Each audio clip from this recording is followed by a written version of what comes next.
Thank you for listening to Depictions Media Radio.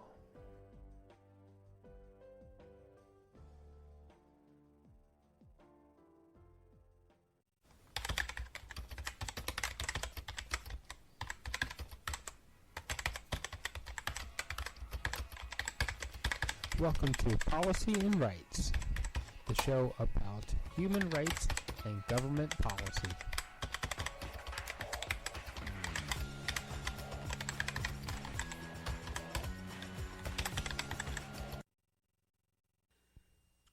Welcome back, everyone. I am Michael Clogs, and you are listening to Policy and Rights. And today, the first thing we're going to talk about is the BC Disability Act, and they are celebrating the anniversary of it being enacted. And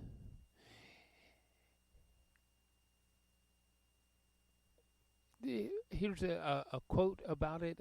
We are committed to improving the lives of people living with disabilities. Today's introduction of the accessible British Columbia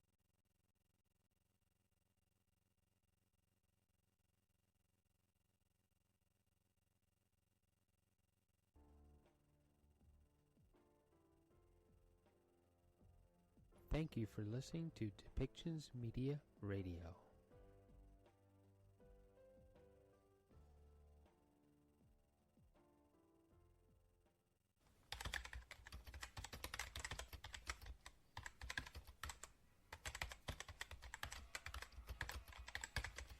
Welcome to Policy and Rights, the show about human rights and government policy.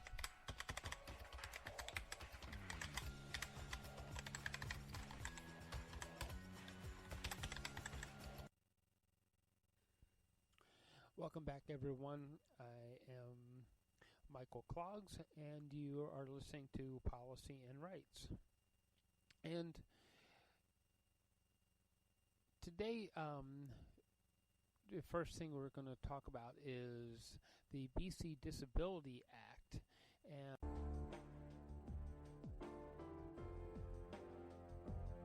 thank you for listening to Depictions Media Radio.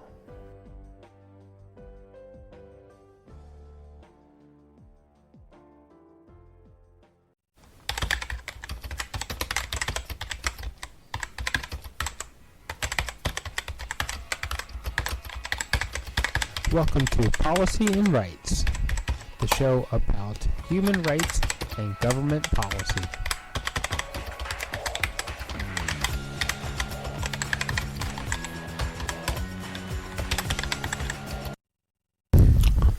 Welcome back, everyone. You're listening to Policy and Rights here on Depictions Media Radio, and I am Michael Clogs. There's a race on to get herd immunity, and herd immunity in most cases is going to mean about 80% of the population of the people being vaccinated for COVID-19. And along with that race comes some methodology to actually quell hotspots and to get to people who desperately need to have the vaccine. In some cases, small communities that have large hotspots, and there's the government and health officials are trying their best to get to those hotspots and get to those communities that need to have the vaccine doses the most, as well as take care of the most vulnerable, and and supply vaccine to age-based programs to just get the general population vaccinated. So along with that, we've had some things happen where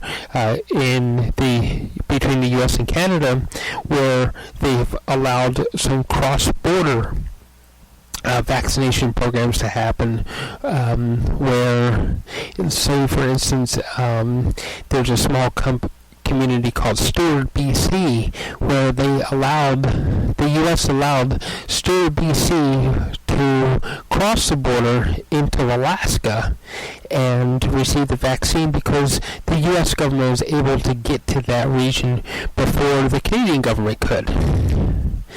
There have also been some other areas, discussions around other areas like Point Roberts, Washington, making sure that small community, Washington community, that is actually separated from the rest of the U.S., to get vaccinations done to them via maybe a Canadian route, what have you. So there's a lot of cooperation happening between the U.S. and Canada to get people vaccinated, to make these things happen, including shipments of millions of doses that maybe the U.S. isn't going to use, but shipping them to Canada and vice versa, so that people get the right amount of vaccine. And at this point, the number one and number two countries being vaccinated out of the G20 are between the U.S. and Canada, and it's because of that cooperation. So, which, along with that, there have been some interesting things happening in British Columbia, where there's pop-up clinics where they're carrying vaccinations to quell hotspots in different communities. And that also comes with some comments and some disagreements between parties, where the BC Liberals are saying, well, if we're having pop-up clinics, why do we need to have an age-based registration? And the BC NDP, who is actually in control of the government right now, is saying that they need to have both in order to ensure that as many people as possible actually get vaccinated.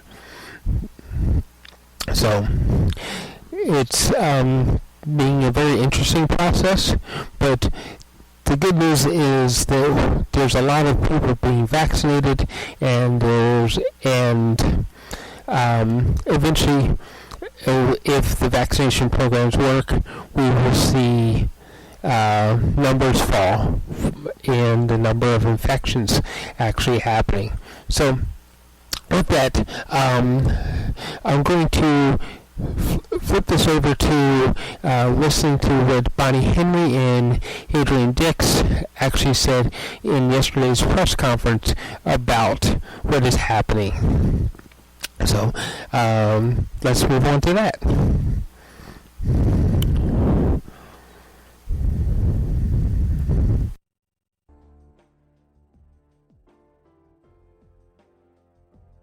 Thank you for listening to Depictions Media Radio.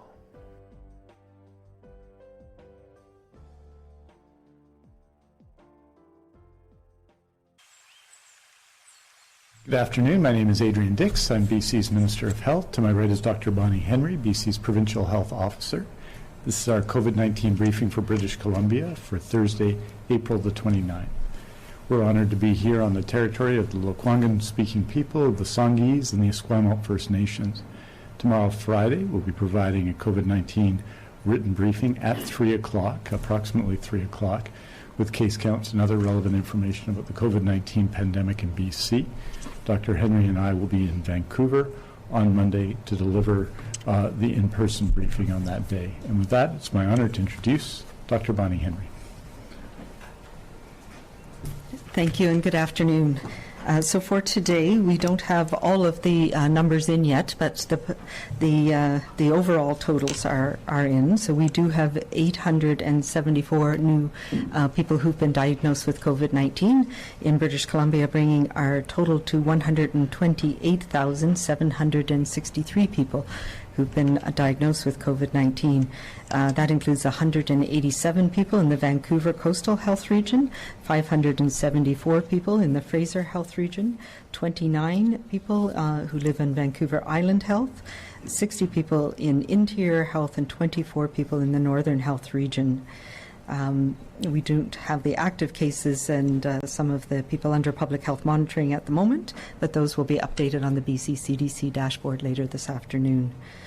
Of the cases that we have in BC, 503 people are in hospital right now with COVID-19, 178 of whom are in critical care or ICU. We have 7 active outbreaks in long-term care, assisted living or independent living, and 6 in acute care. We've had an additional 1 death, one person who's died from COVID-19 in the last 24 hours in the Interior Health Region, bringing the total number of people in British Columbia who've died from COVID-19 to 1,577. Our condolences go again to all of the people who have lost loved ones, to their family members, to their care providers. Our thoughts are with you during these difficult times. To date, we've delivered 1,749,375 doses of all 3 of the COVID-19 vaccines in British Columbia. Of those, 90,296 are second doses. Starting next week as well, we expect to receive the Johnson & Johnson or Janssen vaccine, which is a single-dose viral vector vaccine. And as I've mentioned, we'll be integrating this into our immunization program. And currently, we are finalizing the plans for that, and we'll share that information with you early next week. In the meantime, we are continuing with the mainstay of our program here in British Columbia, which is the age-based, risk-based program. And that includes going down in increments by age, because we know that even the age difference between 40 and 50 increases your risk of having more severe illness or hospitalization with COVID-19. And we're seeing that, unfortunately, in some of our communities in British Columbia. In addition, we've identified over 200,000 people who have conditions that put them at a risk that's commensurate with an age that is higher than theirs, and that's our clinically extremely vulnerable program. And that, again, has identified over, I believe it's 70% of people who received a letter have now received their vaccine. And we are booking people who are 58 and above across the province. It's important to know as well that we have had our priority worker program that was a little bit waylaid because of the concerns and the issues we had with the AstraZeneca program, but that has continued, particularly for first responders, for school staff, and for childcare staff. And it's about 15% of the overall vaccine that we've had in the last few weeks. And as you know, the amount of vaccine that we've had in the last few weeks has been constrained, which has meant that we've been able to do that by high-risk communities, and it's been prioritized around the province. Right now, registration is the most efficient way to get registered and to get your vaccine in our programs, the age-based program and the worker program. Registration makes the process seamless. When you're in the system, you will be notified. It's the most efficient way of getting notified when your age or risk category or worker category comes up. And you will be guaranteed your vaccine in that clinic that you have been booked into. And that's how we are monitoring and making sure that vaccine goes to those clinics where people are registered and where the vaccine is designated for them. And even though they may not seem busy at some times, that's because we have a lot of capacity to be able to deliver vaccines through those programs, through those clinics around the province. You will be notified and a vaccine will be reserved for you. And this program is the Pfizer and Moderna vaccines, primarily the Pfizer vaccines. And it has been slow, but the good news is that we will be receiving much more vaccine in the coming weeks, and this process will again be able to be sped up. In the next month, we expect to receive over 1 million doses of the Pfizer vaccine. And that means that our age-based program will be accelerated, and everybody will get their turn. In addition, our worker program will be able to be accelerated as well, because 15% means a much higher volume of vaccine that we'll be able to provide people in the coming weeks. So this is the good news, and this is what we have to look forward to in the coming weeks, where everybody will have access to vaccines, and every adult in British Columbia will have access to vaccines by the middle of June at the rate that we expect to go starting next week. As you know, in addition, we've been trying to reach certain populations that have not registered. And those populations, we have been doing targeted clinics in certain areas, doing outreach clinics, and as we saw this week in Fraser Health, trying some new and innovative ways to try and reach people through pop-up clinics or drop-in clinics. And we admit there have been challenges with those clinics, and those have been concerning in how we operationalize it. The good news is that thousands of people got doses of vaccine. But right now we need to regroup and determine how to best and most efficiently provide that vaccine to people in every community, but particularly in those communities where we know transmission rates are very high. And we'll be working with Fraser Health and with Vancouver Coastal and with our counterparts across the province to see how we can do that best in the coming weeks as more vaccine becomes available to all of us. As we know as well, people spread COVID-19. We spread it to each other, to the people that we're closest to, and we also spread it when we travel, even small distances. With the travel orders in place, we are all required to stay within one of our 3 provincial zones, unless it is for essential travel. And there is very good and valid reasons why many of us may have to travel, whether it's for work, whether it's for medical care, to receive a vaccine, or to support a family member in a crisis. If you are unsure, however, whether your travel would be considered essential, then you should be staying put right now. Stay within your community.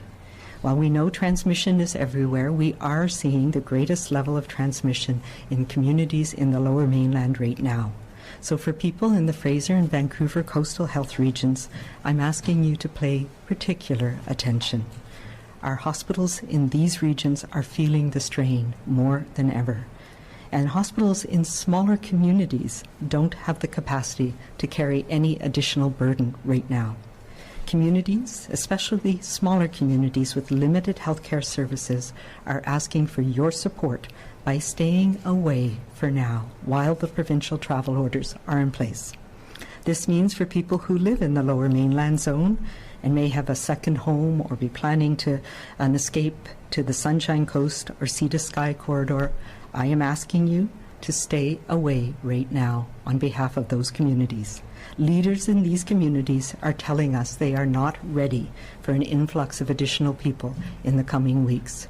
So between now and the end of the May long weekend, let's give those communities, some of whom, like Whistler and Squamish, have had tremendous challenges with this virus in the last few weeks. We need to give them a break by staying away right now.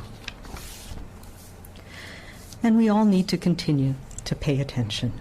Our cases are still much higher than we want them to be, and that tells us that transmission is still happening in our communities.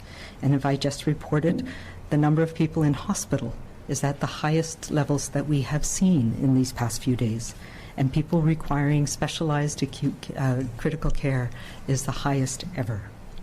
We're using every last drop of vaccine, and we'll continue to do whatever we need to break the chains of transmission. But we need your help. We are in a tug of war with COVID-19, and I know most people are doing their very best, and for that we are very grateful. But when you get tired or frustrated or angry, as I know many people are right now, things can slip. We need to dig in our heels and use our collective effort and momentum to pull back. We can continue to be angry at this virus that has led to so much disruption and pain, but we need to hold steady in our efforts. We need to hold the line. Take the simple steps of sticking with our layers of protection, staying small, staying local, and following all of the orders in place. And get the vaccine when your turn comes up, as it will in the next few weeks. Your efforts, your kindness, your resilience, this was what will make us win at the end of the day. We are closer each day, and as this month of May is coming upon us, we will get there. We will get there, and we can do it by supporting each other, by remembering to be kind, to stay calm, even when it's challenging and frustrating, and to stay safe. Thank you.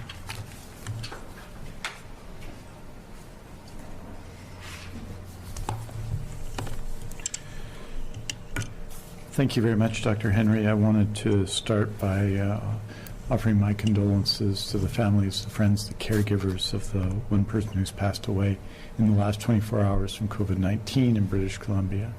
That person was in the Interior Health Authority. It's a fundamentally difficult time to grieve ones that one's lost, and we are with that family and those communities today.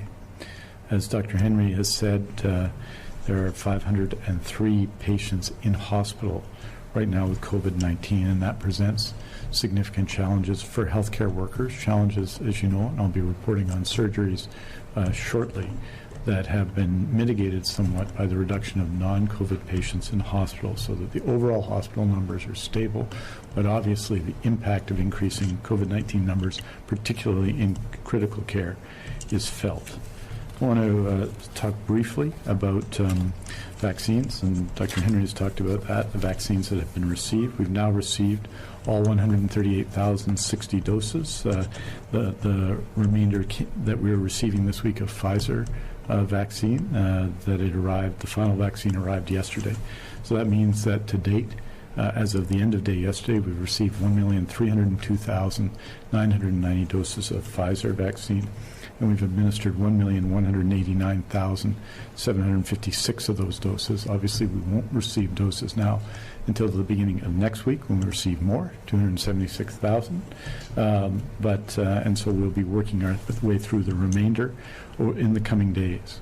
With respect to Moderna, we've received from the beginning of the pandemic to the present 354,800 doses, of which 328,281 have been administered. We're expecting to receive tomorrow or over the weekend 82,300 more doses. And with respect to AstraZeneca, where our reporting is a couple of days behind, because a lot of that has been delivered through the pharmacy system, we've received 314,700 doses and administered 231,338 doses of vaccine. I wanted to note that our clinically vulnerable effort, and from March 29th onward, people who are clinically extremely vulnerable have been able to register and book appointments. And to date, and you'll recall initially, we looked at that as about 150,000 people. In fact, 188,801 clinically extremely vulnerable people have already been vaccinated in BC, in every community around BC. And that includes a further 10,247 who currently have appointments booked.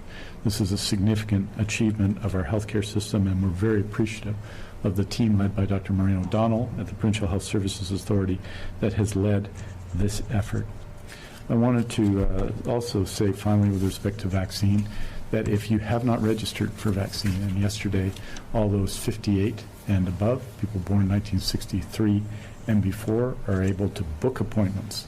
But the system is to register either on the phone or online, and then as soon as you are eligible to book, you will be contacted and be able to book your appointment. And with more vaccine, 276,000 doses of Pfizer coming in next week, we will be moving down the age cohort. So if you have not registered and you are of any age in BC, above 18 and above, this is the time to register so that you can be in a position to book. Everyone in the coming 2 months will have the opportunity to have their immunization, their vaccine, their vaccination, and we want everyone to be ready to register. So register, register, register.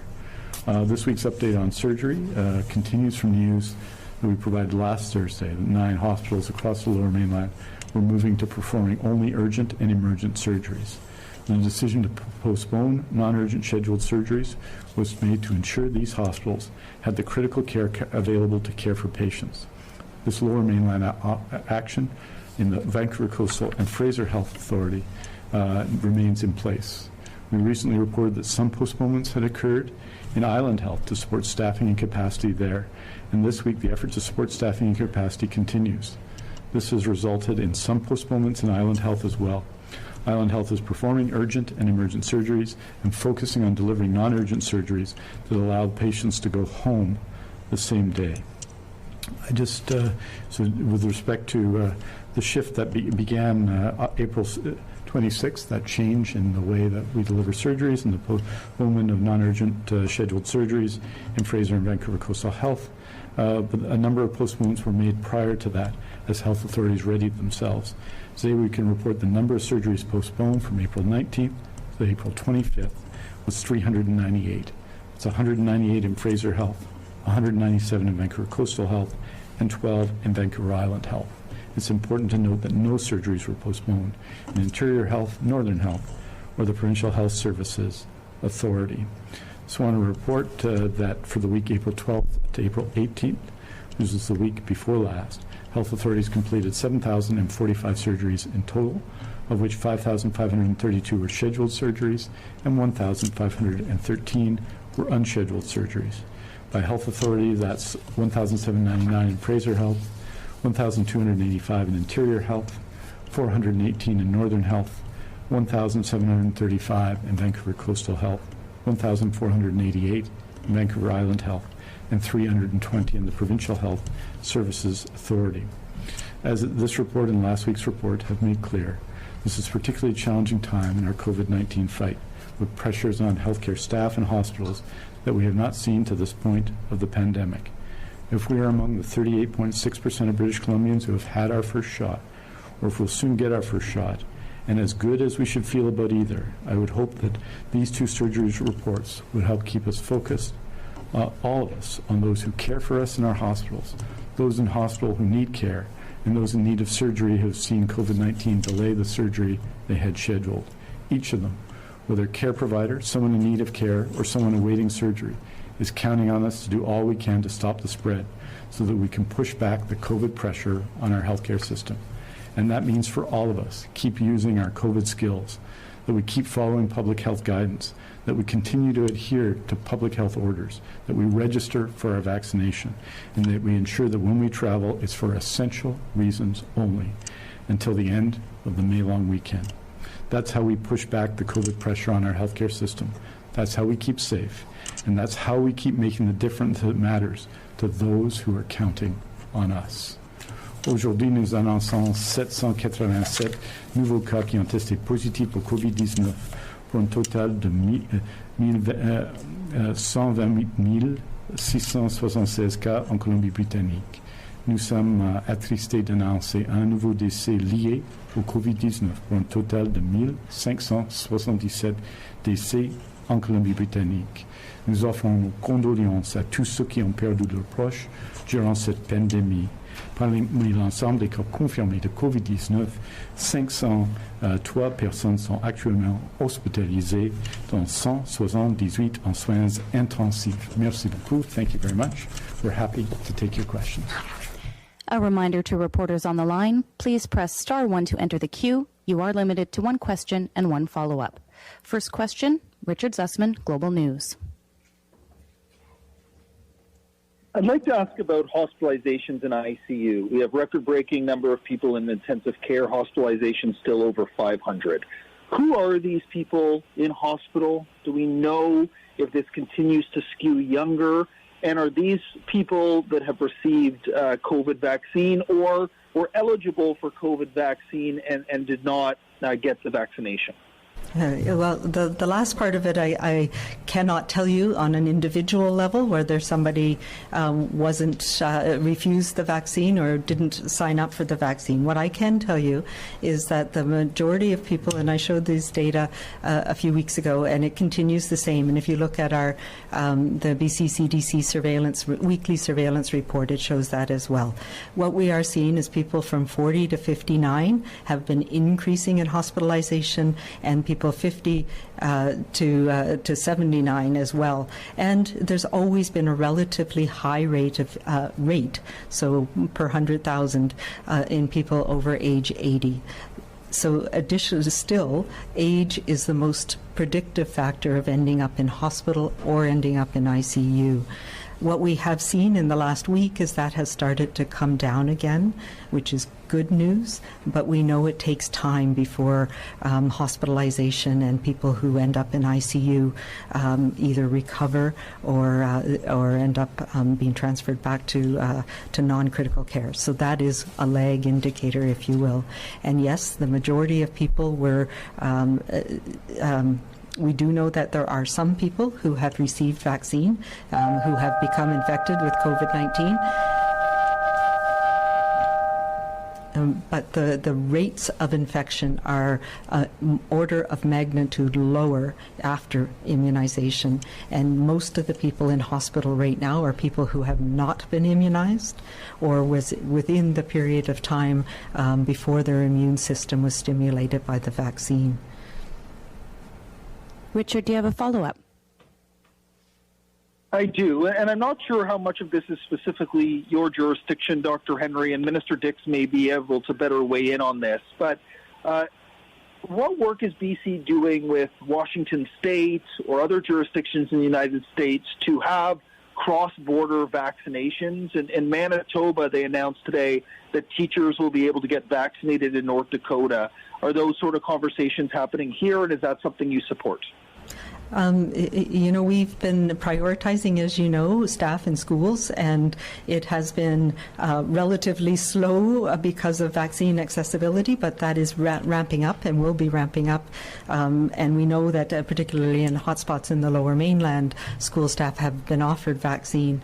I have been in contact regularly with my colleagues in Region 10, it's called, so Alaska, Washington State, Oregon, Montana, and Idaho, and we meet regularly, and we do have discussions about this. And I expressed that the governor of Alaska and my colleague, Dr. Zink, were in Hyder and were able to provide vaccine doses to the communities of Hyder and Stewart last week.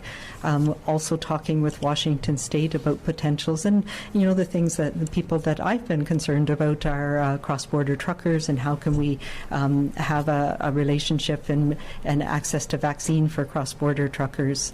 And that's a conversation we've had. I know government has had conversations as well at their level, but I'm not aware of any programs that have started at this point, but it is something we talk about. I know Point Roberts as well, there's been some discussions about access to vaccine. That's another community where we have arrangements so that people can go to school, for example, the young people from Point Roberts who go to school here in Canada. So there's a number of different discussions that are going on at my level, and I know at the Premier's level as well. Did you want to?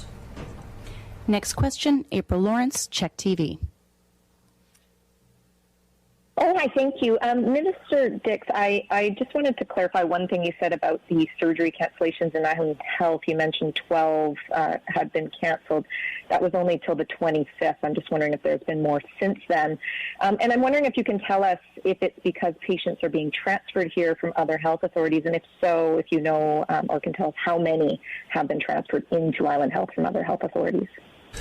The number 12 is for the period between April 19th and April 25th, and we'll be reporting in detail next Thursday about further cancellations. On Island Health, it has nothing to do with people being transferred here with respect to COVID-19 in any way.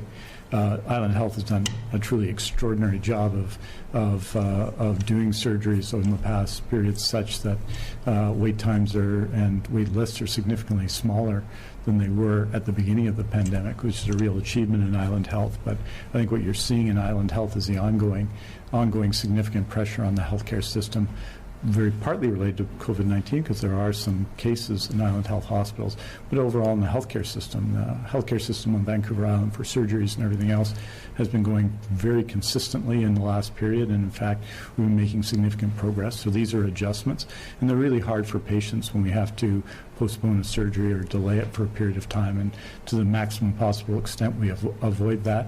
But Island Health's situation has nothing to do with the COVID-19 situation or transfers from other health authorities. April, do you have a follow-up? Yeah, just a clarification further on that. Would it then be fair to assume it's because of staffing issues, or is there staff burnout, staff sick time? Is it more related to that? Well, remember, there are two groups of people in hospital. The vast majority of people in hospital right now are not related to COVID-19. In fact, the numbers in acute care province-wide are fairly stable, although the pressure on hospitals such as Surrey Memorial, for example, is great because of the COVID-19 pandemic. So on Island Health, there's a lot of pressure, and there's a lot of pressure in particular hospitals all the time. I think of Nanaimo Regional General Hospital and all the great work done by staff there. So what you're seeing is some significant pressures in terms of non-COVID-19 cases in hospital, as well as a small amount of pressure, because there's not a lot of people in hospital with COVID-19 on Vancouver Island with that. So all of it, after a year of the COVID-19 pandemic, does put pressure on staff. Not a very relatively small number of surgeries are being postponed, but we want to be transparent that that's happening here as well, but for reasons other than directly the COVID-19 pandemic. Next question, Penny Daflos, CTV.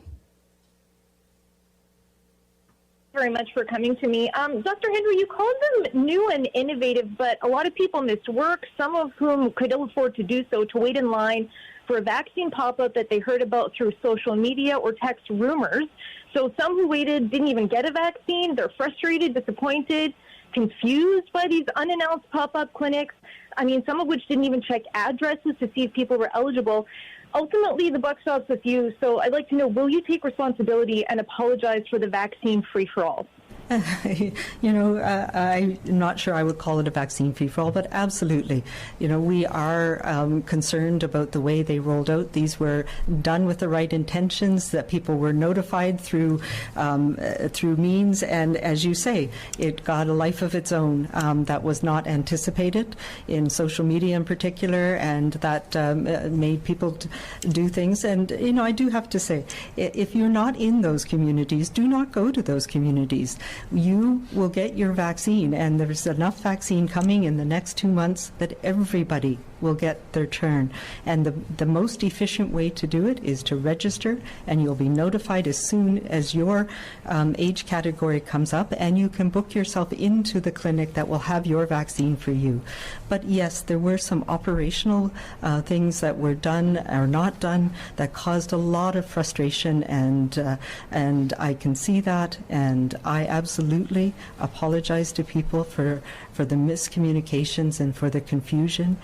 That was certainly not the intent. The intent was to try and reach those people in those communities that we know have challenging times, and where there are barriers or there's challenges in getting access to people have not been registering.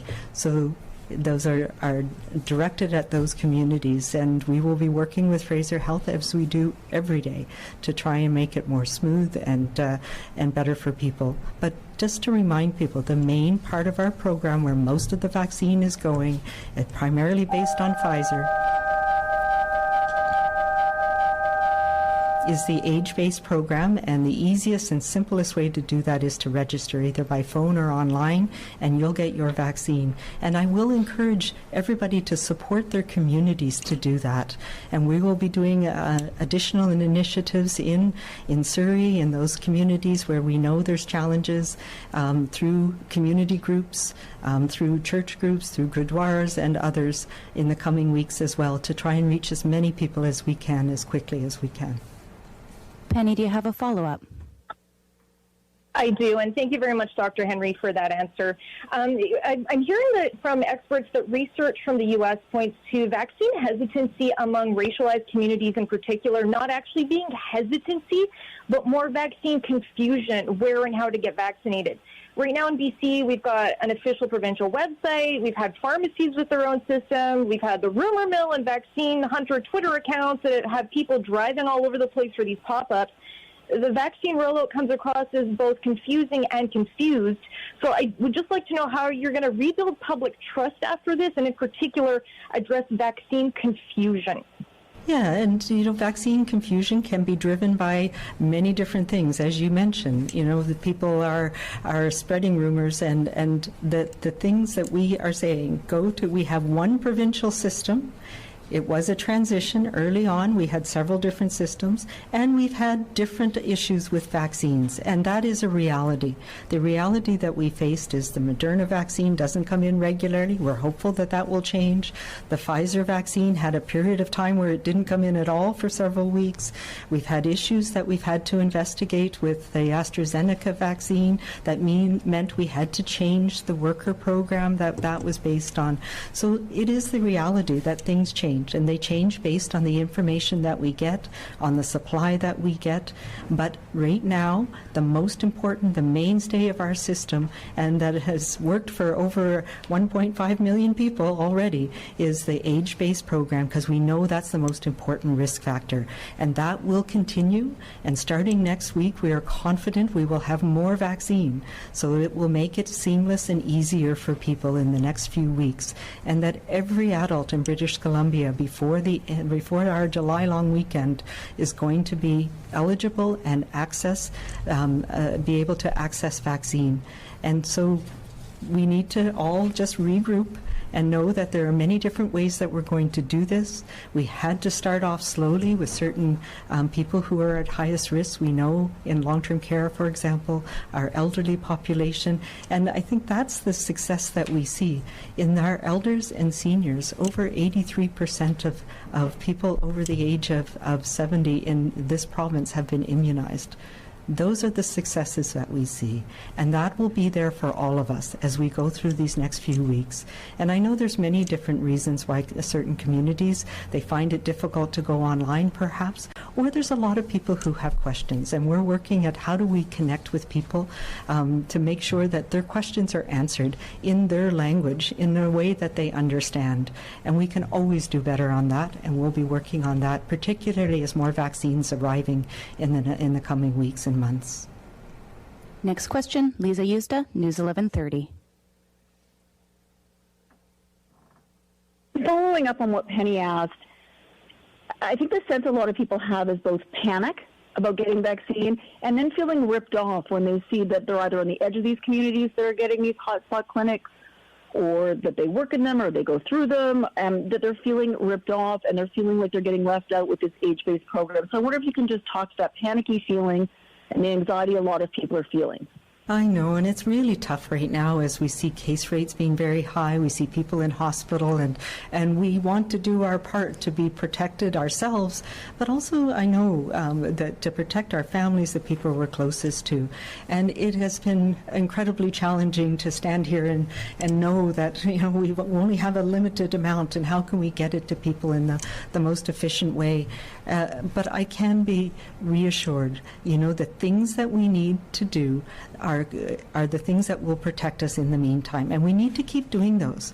And we have seen great success where we've had communities vaccinated. If we look at First Nations communities around the province where we've had a whole of community approach, many of the small communities where it didn't make sense to go in multiple times, we've had great success in a number of our high-risk industries where we have focused on our temporary farm workers, making sure they're protected so that they can do those essential work. The fact that we've been able to immunize all of the large food processing plants in the province, those are real successes. And sometimes it seems like it's all over the place and it's everybody but us. But each person, each community, each business where we are able to protect people that way is good for all of us. But it is taking longer than we would like, where we have clinics that are ramped up and ready to go as we're receiving more and more vaccine in the coming weeks. So your turn will come, and I think we all need to just take a deep breath and know that there is vaccine for us, and it will be coming, and we will get it, and we need to celebrate for every single person who's immunized, because all of us collectively will get there in the next few weeks. Lisa, do you have a follow-up? One of the other things people are wondering, they were anxious waiting to see their 58-year-old group called. Why can you not set a new schedule saying it's 58 today, it'll be 57 on such and such a day, and then going from there? Yeah, that's what we will be able to do once we get everybody in the registration, because then we know the exact numbers. So it's challenging. It will be more like that as more vaccine becomes available. It has been a balancing act of vaccine coming in, and we've been down to less than 10,000 doses in the entire province on a Monday afternoon. So it is really trying to titrate as much as we can. And the best thing that we can do to make that easier and be able to forecast a little better is for people to be registered. So you're in our system, and we know we can contact you as soon as we get those vaccines in those clinics. And so it's not a simple thing, and to try and distribute vaccine to the many clinics around the province and know exactly who's going to be where when and how much is going to come in when. And we've been trying to do it without canceling clinics, because we know how discouraging, talking about feelings of disappointment and anger and frustration if clinics are canceled, and trying to get as much out as fast as we can. So I believe that we are going to be in a different space, hopefully when the Pfizer starts arriving on Monday, where we will have enough vaccine to really accelerate those clinics. So everybody, go right now, go talk to your friend, help them, register right now with our vaccination. What's it called? With the vaccination registration. Get vaccinated, I'm sorry. And that's talk about confusion. So right now, go get registered, and as things speed up in the next few weeks, it will go down in age very quickly. Yeah. And just to add to that, it was 58 last night, but we can register anytime. It's really important that people, because it's going to come much more quickly in the next couple of weeks, year by year by year, as you suggest, Lisa, and so it's really important now that people be registered. If you're 58 and above and you haven't registered yet, you're going to register and then be able to book right away if you're in that category. But if you're if you're anything below 58, this is the time to register, because then you can book your appointment at the first possible moment. You'll be contacted by the immunization team, either by text or by phone or other means, and you'll be able to book your appointment right away. And it's very, very important that people register. I just wanted to say, with respect to the overall program, over 70, we targeted people on an age basis. Over 70, more than 83% of people immunized over 70, which shows the effectiveness of that. 188,000 people clinically vulnerable, immunized, because we wanted to focus on a group of people who was clearly more vulnerable to COVID-19. 205 First Nations communities immunized across BC. and many, and especially local and rural health areas, which are farther away from acute care, have been immunized at a greater rate than others. We have 25 local health areas that have been immunized at more than 50% of the eligible population for their first dose. 25. Those are disproportionately in rural areas, and that is for good reason.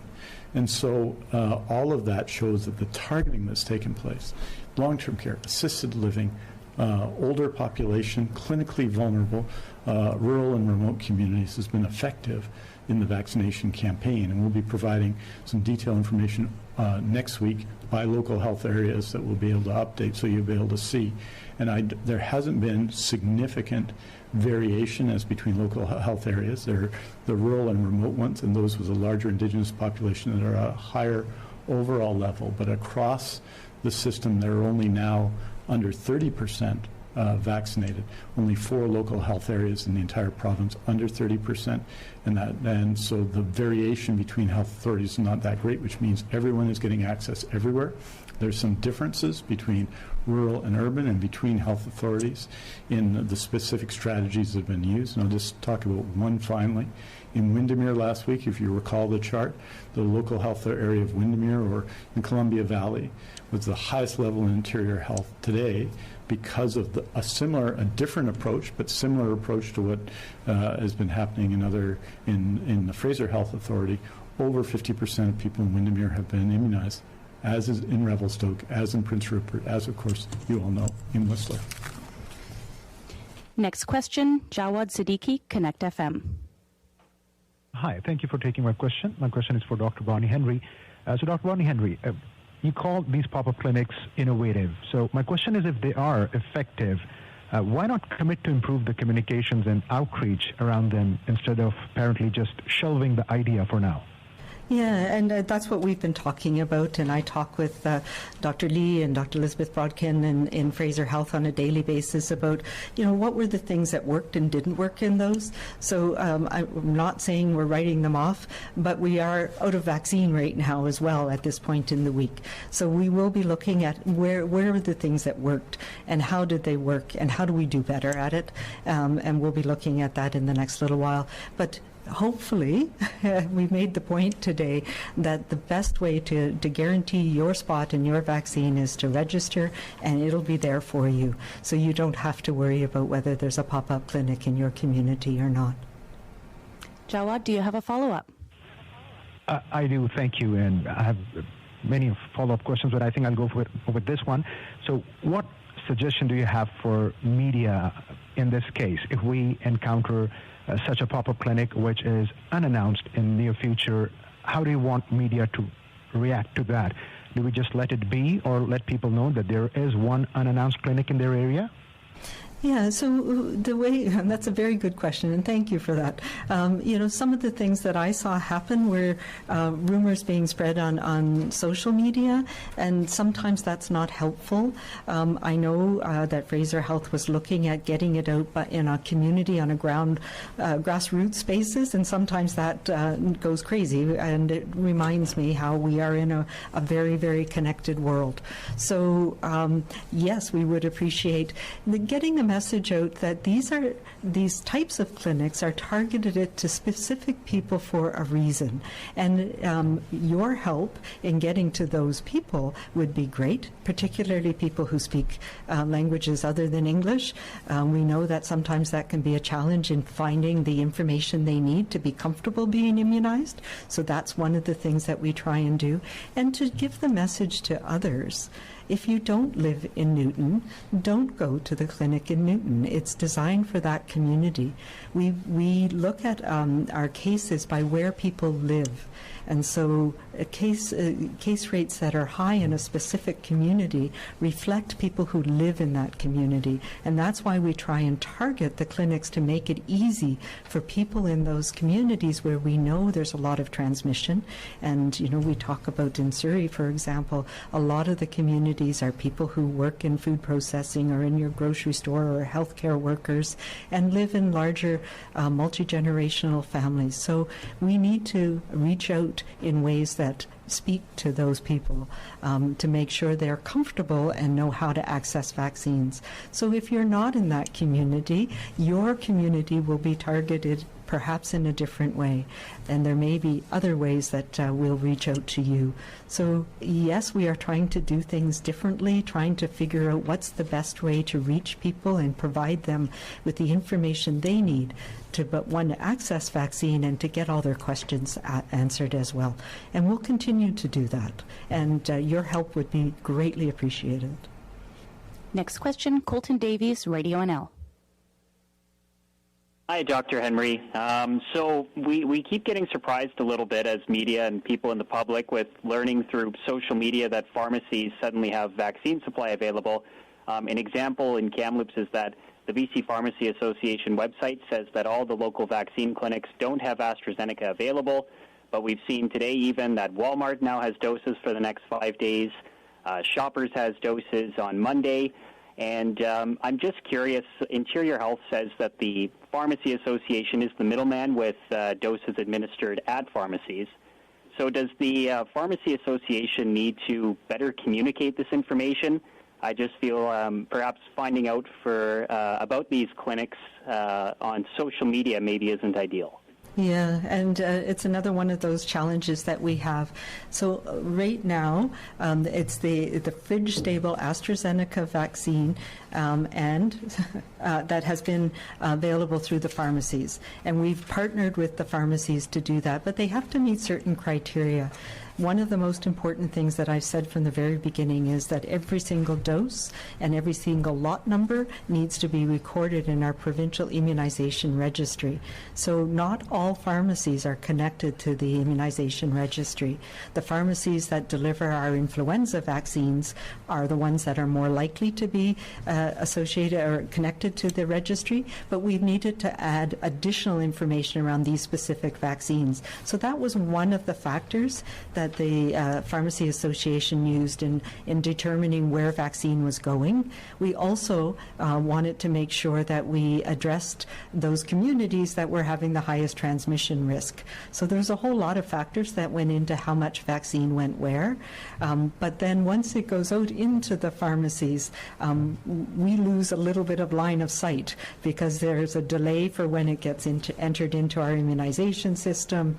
Different pharmacies have different ways of notifying people about when they have vaccine, and so it is more complicated when we deal with pharmacies. They've been doing an amazing job and getting the vaccine to people, and as you know, there's also been changing criteria about who's eligible for vaccine.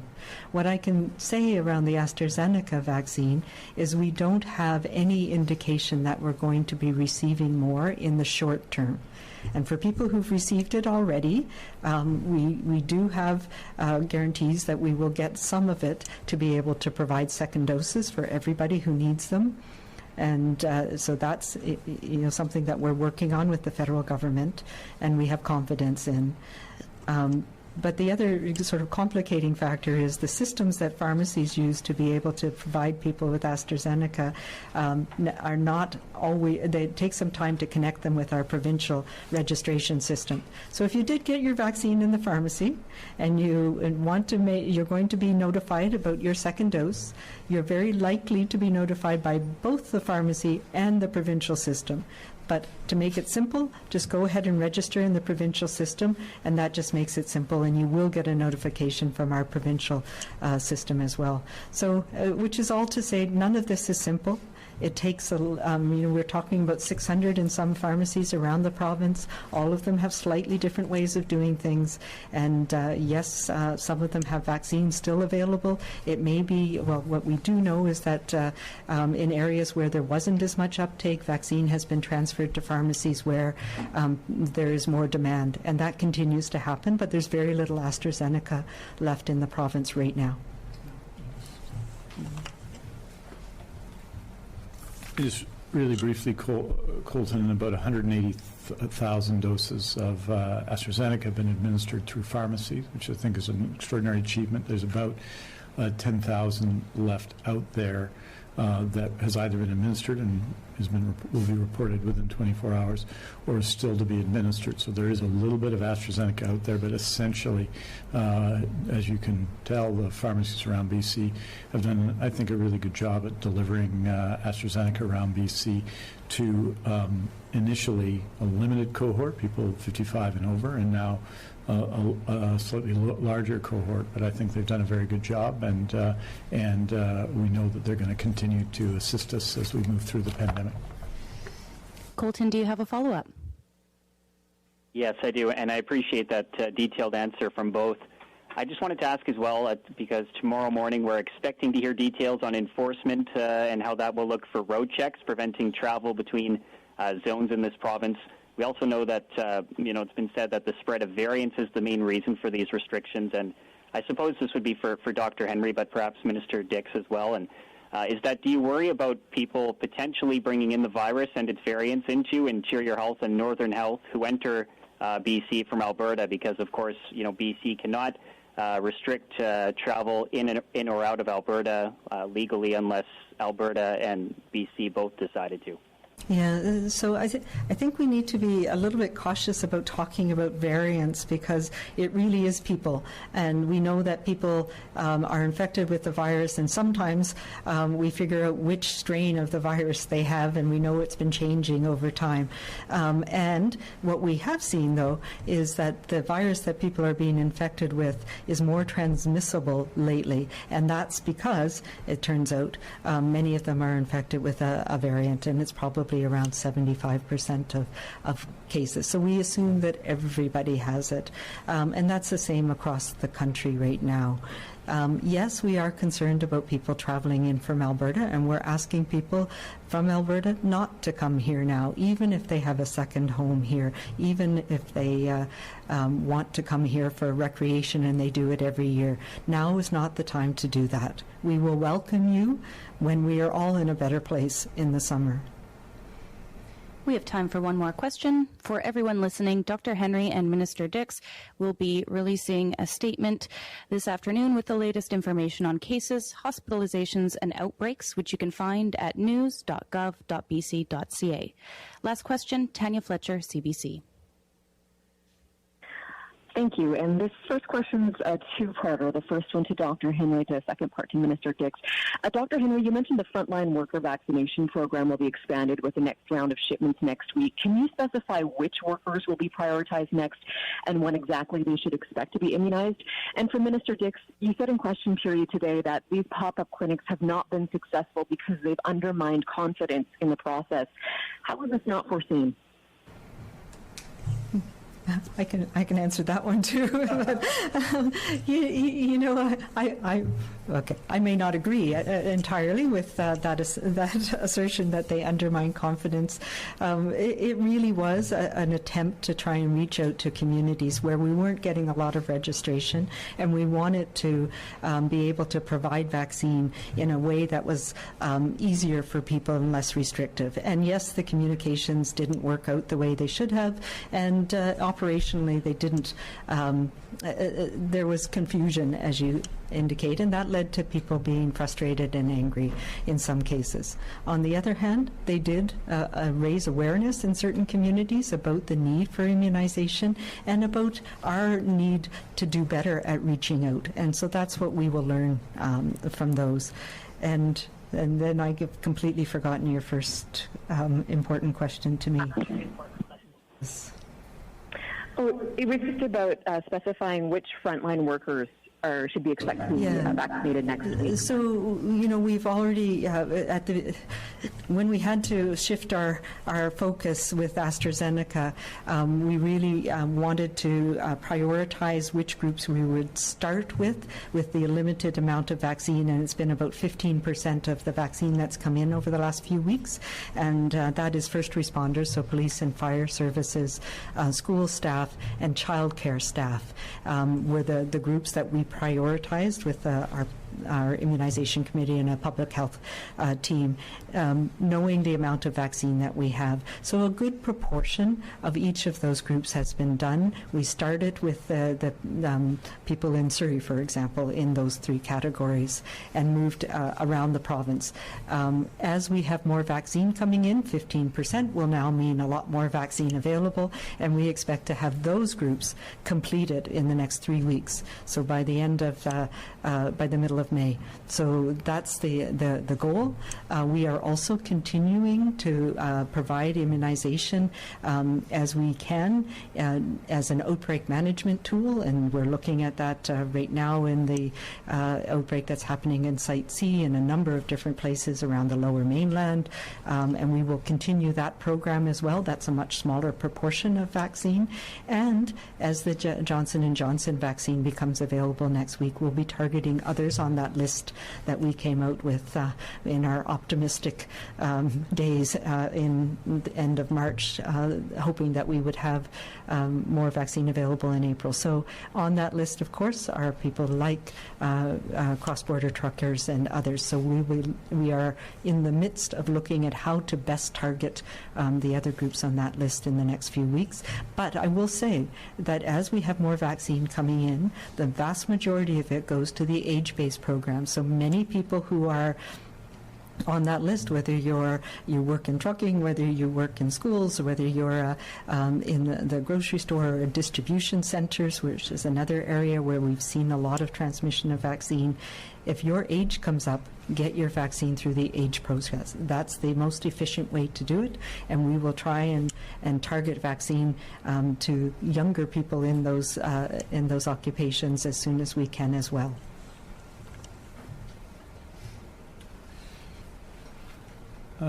Thanks, Tanya. I think certainly what I'm saying is that if you look across the province, we've used the vaccine virtually as it arrives, particularly the Pfizer and the Moderna vaccines, to a remarkable extent.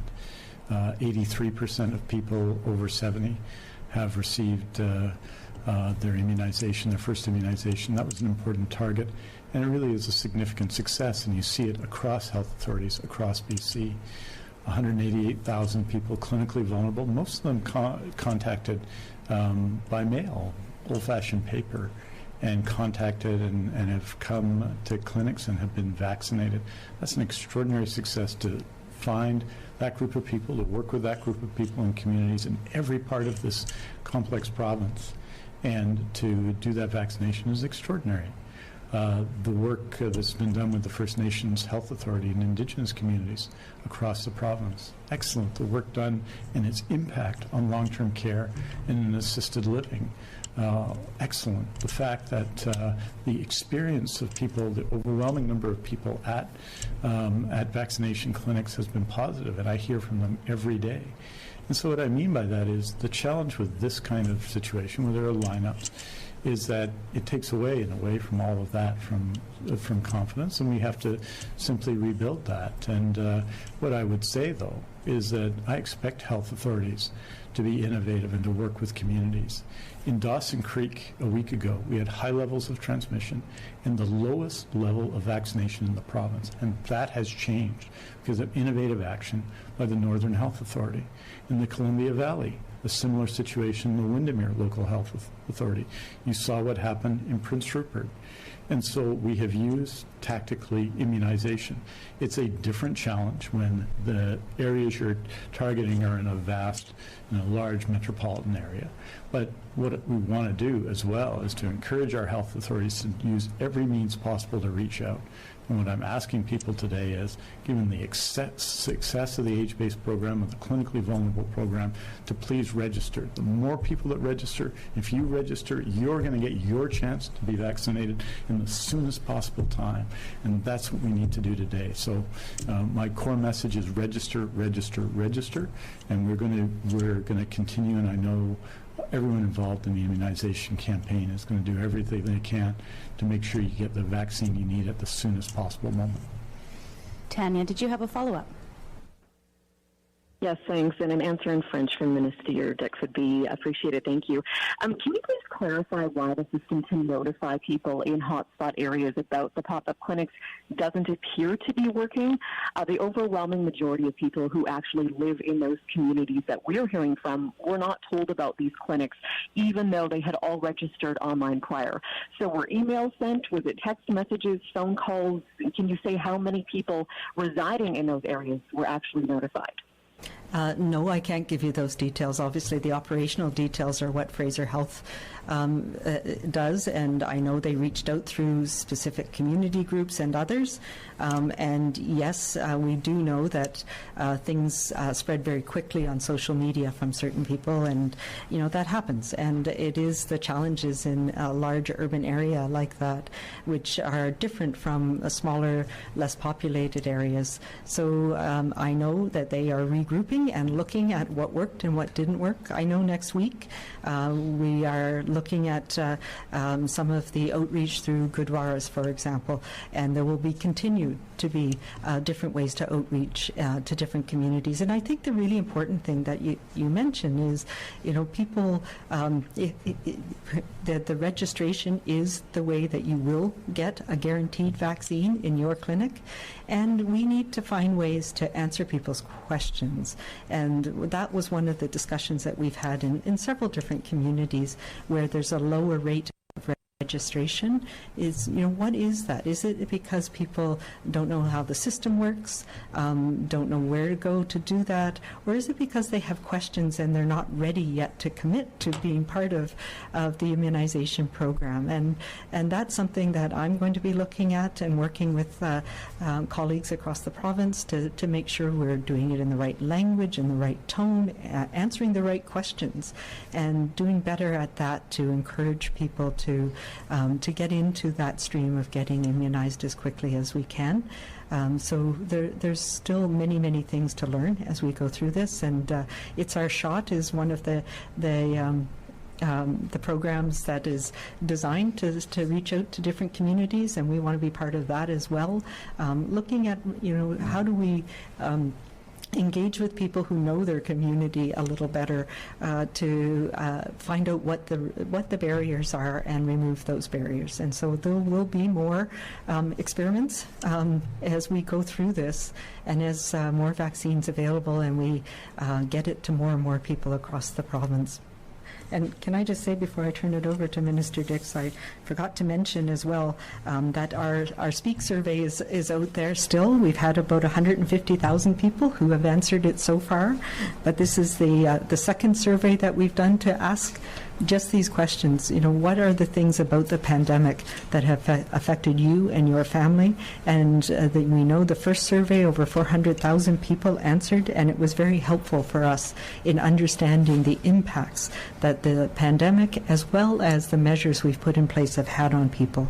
So particularly, I want to ask people living in rural and remote areas, men in particular, under the age of 35, so young men, people 75 and older, and anybody from different ethnic groups around the province. Please answer the survey. We want to hear from you, and help those elders and seniors in your life answer the survey as well, to share their stories.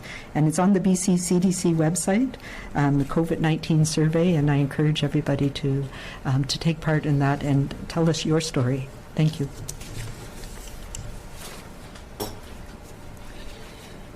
Oui, il y a une quarantaine de community health service areas dans le région de santé de Fraser Health.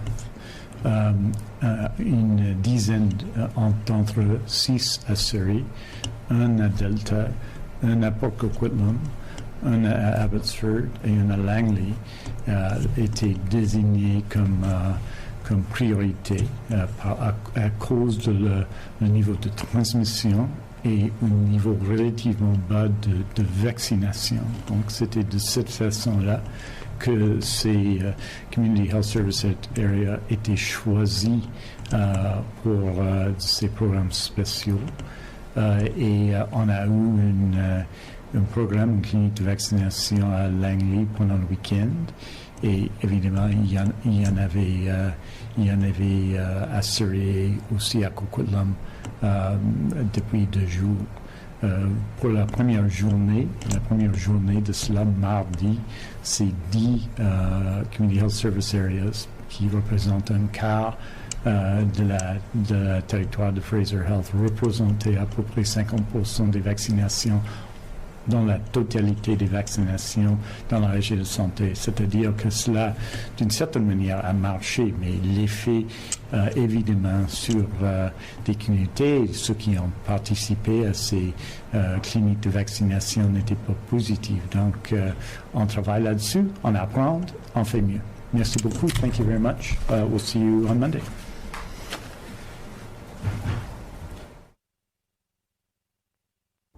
This show has been produced by Depictions Media. Okay, so we've heard about the pop-up clinics and, of course, the age-based registration and how to actually register or to get your vaccine depending on where you live and how old you are.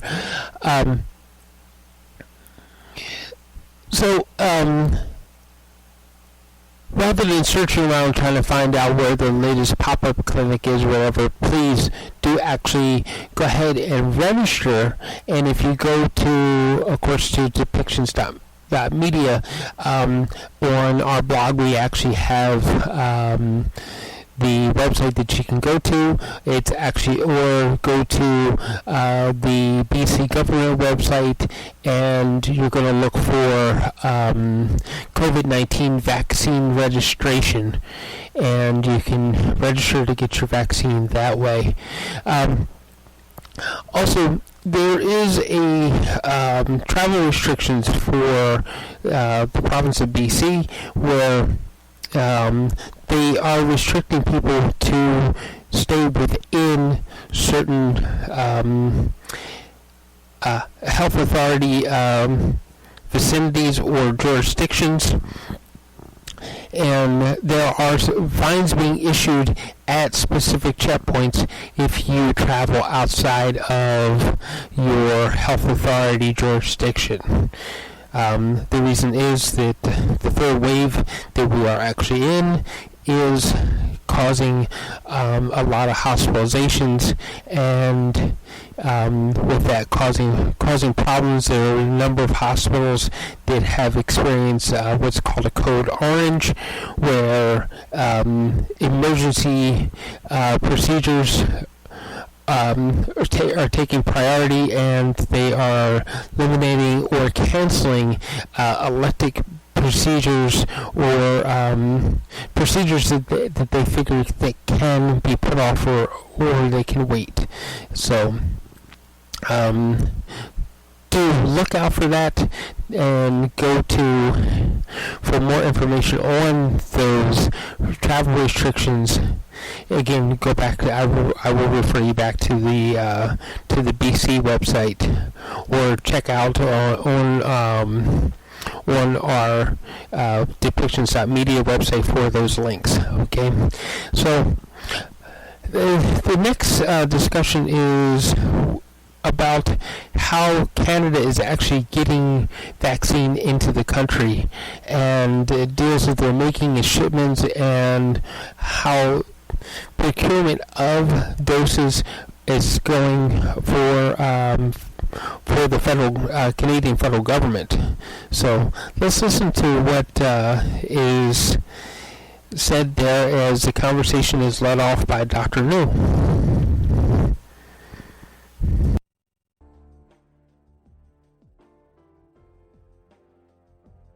Thank you for listening to Depictions Media Radio.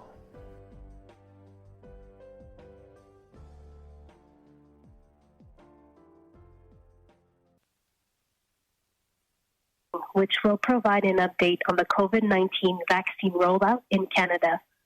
Bienvenue au brefage technique afin de donner une mise à jour sur la distribution des vaccins contre la COVID-19 au Canada. Today, we will hear remarks from Dr. Howard Njoo and Major-General Dany Fortin from the Public Health Agency of Canada, and from Dr. Tom Wong, Chief Medical Officer of Public Health, Indigenous Services Canada. They will be accompanied by Joël Paquette from Public Services and Procurement Canada to answer questions. Aujourd'hui, nous entendrons des allocutions de Dr. Howard Njoo et Major-General Dany Fortin de l'Agence de la santé publique du Canada et du Dr. Tom Wong, médecin en chef de la santé publique des services aux Autochtones Canada. Ils seront accompagnés par Joël Paquette de Services publics et Approvisionnement Canada pour la période de questions. Following the remarks, we will open the teleconference line for questions from the media. Suite à la présentation, nous répondrons à vos questions. If you wish to ask a question, please press star 1 on your phone. Si vous désirez poser une question, veuillez appuyer sur étoile 1. Procédons à la séance d'information technique. Let's begin today's technical briefing. Over to you, Dr. Njoo. Thank you, merci. Hello, everyone, and thank you for joining us at today's technical briefing on Canada's COVID-19 vaccine rollout. I'm here with Major General Dany Fortin, Vice President of Operations and Logistics at the Public Health Agency of Canada, as well as Dr. Tom Wong, Chief Medical Officer of Public Health, Indigenous Services Canada. We will each provide brief remarks and then open the floor to questions. To assist us in answering your questions, we have with us Joël Paquette from Public Services and Procurement Canada. Increasing numbers of Canadians are getting their vaccines. As of today, more than 13 million COVID-19 vaccines have been administered in Canada. Of them, more than 2 million people have received their shot during the last week. As of last Saturday, more than 36% of the adult population in Canada has received one dose of the vaccine. Among people 80 years of age or over, 88% have received their first dose and 16% have received their second. And among people 70 to 79 years of age, 84% have received their first dose and 5% have received their second. In younger groups, 61% of those aged 60 to 69 years and 35% of those aged 50 to 59 have received their first dose.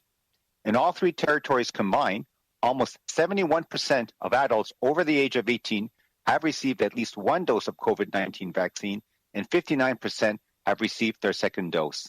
This high vaccine uptake, coupled with strong public health measures, has contributed to a steady decline in active cases within the territories. In Quebec and Saskatchewan, almost 40% of adults have received at least one dose so far. Nova Scotia and Manitoba have vaccinated more than 6% of their population in just 1 week. We are pleased to see this uptake in all of our provinces and territories. As of April 23rd, there have been 4,128 reports of adverse events following immunization to date. These include any medical event that occurs following immunization, but isn't necessarily related to the vaccine. 617 of these reports, about 1 in 19,000 doses administered, were considered serious, such as a severe allergic reaction. As of April 23rd, there have been 7 cases of blood clots with low platelets following receipt of AstraZeneca vaccine in Canada, reported to the federal level. Sadly, one of these cases, reported from Quebec, is a person who has passed away. We offer our sincerest condolences to her family and friends. Health Canada and the Public Health Agency of Canada are gathering additional information on this case and will consider the details as part of the ongoing monitoring of risks following immunization with the AstraZeneca vaccine. The rate of this adverse event is most commonly estimated to be between 1 in 100,000 and 1 in 250,000 doses administered, but it could be lower or higher than that. Following reports of very rare adverse events related to blood clots with low platelets after the receipt of the Janssen vaccine in the United States, Health Canada conducted a thorough, independent assessment of all available scientific data and has now concluded that these events may be linked to the use of the vaccine. However, the regulator has determined that the benefits of the vaccine continue to outweigh the risks. This is in line with the findings of other regulators, including the U.S. Food and Drug Administration and the European Medicines Agency. As a result, Health Canada has worked with Janssen to update its vaccine product label regarding this rare event and to provide the necessary information to healthcare professionals and vaccine recipients on the signs and symptoms to watch for, as well as available treatment guidelines. The Public Health Agency of Canada and Health Canada continue to monitor the safety and efficacy of all authorized COVID-19 vaccines in collaboration with provinces and territories, the manufacturers, and international partners. The system is working, and we are committed to ongoing transparency and providing Canadians with the information they need to make informed decisions. This week is National Immunization Awareness Week, an opportunity to celebrate and acknowledge the importance of vaccination. The timing for this is significant as COVID-19 vaccines become increasingly accessible to a growing proportion of the population. And some provinces and territories are also focusing their vaccination efforts to reach at-risk communities and hotspots. I want to also take this opportunity to remind Canadians that, regardless of their vaccination status, they should continue following public health measures even as we begin to see the positive impact of the vaccines. Since January, we have seen a decline in COVID-19 incidence rates among adults 80 years or older, a promising trend related to the fact that the majority of individuals in this group has received one dose of a COVID-19 vaccine, and many have received both doses. There are currently multiple initiatives underway to mark National Immunization Awareness Week. Earlier today, the Public Health Agency of Canada announced funding for 2 projects through the Immunization Partnership Fund to address vaccine confidence. One is a project from the Canadian Association of Science Centers called #ScienceUpFirst, which aims to debunk misinformation and reach vulnerable populations with culturally relevant and scientifically accurate COVID-19 information. The University of Toronto leads the second project, known as CARD, which aims to facilitate a more comfortable vaccination experience by introducing proven pain management techniques to address needle fear. These innovative projects are helping to ensure Canadians have access to reliable information on COVID-19 vaccines and vaccination. Our partnership with Uber, announced last week, is also expanding access to critical information. To support increased vaccine uptake, the #MyWhy campaign, launched earlier this month, will continue throughout the vaccination rollout. The campaign asks people what's motivating them to get the COVID-19 vaccine and to share their reasons on their social media channels. I encourage people everywhere in Canada to take part in this initiative. Your story may compel someone else to get vaccinated and share their story, further protecting our communities and spreading the word about the importance of vaccination. If you still have questions about the COVID-19 vaccines, don't wait. Turn to a trusted source, such as your healthcare provider, so you can make an informed decision about getting vaccinated when your turn comes, which may be very soon. Thank you. Bonjour tout le monde. Merci de vous joindre à nous aujourd'hui pour cette séance d'information technique sur le déploiement des vaccins contre la COVID-19 au Canada. Je suis ici avec le Major-Général Dany Fortin, vice-président de la logistique et des opérations à l'Agence de la santé publique du Canada, de même qu'avec le Dr. Tom Wong, médecin en chef de la santé publique des services aux Autochtones Canada. Nous ferons chacun une brève allocution, puis nous passerons à vos questions. Pour nous aider à répondre à vos questions, nous sommes accompagnés de Joël Paquette des Services publics et Approvisionnement Canada. De plus en plus de Canadiens se font vacciner. En date d'aujourd'hui, nous avons administré plus de 13 millions de doses de vaccins contre la COVID-19 au Canada. Au cours de la dernière semaine, plus de 2 millions de personnes ont été vaccinées. En date de samedi dernier, plus de 36% de la population adulte du Canada a reçu une dose de vaccin. Chez les personnes de 80 ans et plus, 88% ont reçu leur première dose et 16% ont reçu leur deux doses.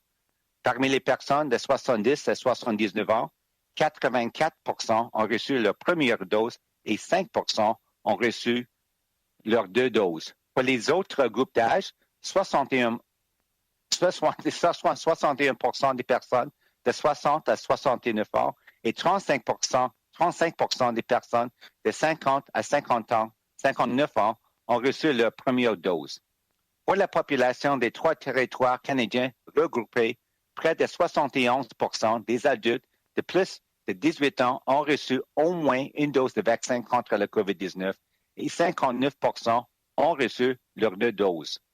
Ce taux de vaccination élevé, jumelé à des solides mesures de santé publique, a contribué à la baisse constante des cas d'infection actifs dans les territoires. Au Québec et en Saskatchewan, près de 40% des adultes ont reçu au moins une dose jusqu'à présent. En Nouvelle-Écosse et au Manitoba, plus de 6% de la population ont été vaccinés en une seule semaine. Nous sommes heureux d'observer ces taux de vaccination dans les provinces et les territoires. En date de 23 avril, nous avons reçu 4 128 signalements d'événements indésirables suivant l'immunisation, dont tout phénomène médical qui se produit après la vaccination, mais qui n'est pas nécessairement associé au vaccin. Parmi ces signalements, 617, soit environ un quart sur 19 000 doses administrées, concernant des effets secondaires considérés comme graves, par exemple une réaction allergique grave. En date de 23 avril, il y a eu 7 cas de caillots sanguins en association avec un faible taux de plaquettes après l'administration du vaccin d'AstraZeneca au Canada signalé à l'échelon fédéral. Malheureusement, l'un de ces cas signalés au Québec est celui d'une personne décédée. Nous présentons nos plus sincères condoléances à la famille et aux amis de la défunte. Santé Canada et l'Agence de la santé publique du Canada recueillent de l'information additionnelle sur ce cas et examineront les détails dans le contexte de la surveillance continue des risques suivant l'administration du vaccin d'AstraZeneca. Le taux de cet événement indésirable est le plus souvent estimé entre un cas sur 100 000 doses administrées et un cas sur 250 000 doses administrées, bien que pourrait être plus ou moins élevé que cette estimation. Après des signalements d'effets secondaires très rares liés à des caillots sanguins en association avec un faible taux de plaquettes après l'administration du vaccin Janssen aux États-Unis, Santé Canada a fait un examen indépendant approfondi de toutes les données scientifiques connues et a maintenant conclu que ces phénomènes pourraient être liés à l'administration du vaccin. Toutefois, l'organisme de réglementation a déterminé que les avantages du vaccin continuent de l'emporter sur les risques. Cette conclusion correspond à celle d'autres organismes de réglementation, dont la Food and Drug Administration des États-Unis et l'Agence européenne des médicaments. Par conséquent, Santé Canada a collaboré avec Johnson & Johnson pour que l'étiquette du vaccin Janssen soit mise à jour à la lumière de ce rare événement et afin de fournir les renseignements requis aux professionnels de la santé et aux personnes vaccinées au sujet des signes et des symptômes à surveiller, ainsi que les directives accessibles en matière de traitement. L'Agence de la santé publique du Canada et Santé Canada continuent de surveiller l'innocuité et l'efficacité de tous les vaccins homologués contre le COVID-19 en collaboration avec les provinces, les territoires, les fabricants et les partenaires internationaux. Le système fonctionne et nous sommes résolus à faire preuve d'une constante transparence et à fournir aux Canadiens et aux Canadiennes les renseignements nécessaires pour prendre des décisions éclairées. Nous sommes en pleine semaine nationale de promotion de la vaccination qui offre l'occasion de célébrer et de reconnaître l'importance de la vaccination. Le moment est particulièrement opportun pour souligner cette semaine, alors que les vaccins contre la COVID-19 sont progressivement accessibles à une partie de plus en plus grande de la population et que certaines provinces ainsi que certains territoires concentrent également leur campagne de vaccination sur les collectivités vulnérables et les points chauds. Je tiens également à profiter de l'occasion pour rappeler aux Canadiens de continuer à mettre en pratique les mesures de santé publique, qu'ils soient ou non vaccinés, même si nous commençons à observer des retombées positives de la vaccination. Depuis janvier, nous avons observé une baisse des taux d'incidence de la COVID-19 chez les adultes de 80 ans et plus. Il s'agit d'une tendance prometteuse découlant du fait que la majorité des personnes de ce groupe ont reçu une dose de vaccin contre la COVID-19 et que beaucoup d'entre elles ont reçu leurs 2 doses. Diverses initiatives sont en cours pour souligner la Semaine nationale de promotion de la vaccination. Plus tôt aujourd'hui, l'Agence de la santé publique du Canada a annoncé du financement provenant du Fonds et des partenariats pour l'immunisation pour deux projets visant à renforcer la confiance à l'égard des vaccins. Le premier est un projet de l'Association canadienne des centres des sciences appelé #La science d'abord, qui vise à réfuter la mésinformation et à joindre les populations vulnérables aux moyens d'information scientifique exacte sur la COVID-19 et adaptés aux réalités culturelles. L'Université de Toronto dirige le deuxième projet appelé CARD, qui vise à faciliter l'expérience de la vaccination au moyen de l'utilisation des techniques de prise en charge de la douleur éprouvée pour atténuer la peur des injections. Ces projets novateurs contribuent à garantir que la population canadienne ait accès à de l'information fiable à propos des vaccins contre le COVID-19 et de la vaccination. Notre partenariat avec Uber, annoncé la semaine dernière, étend aussi l'accès à de l'information essentielle.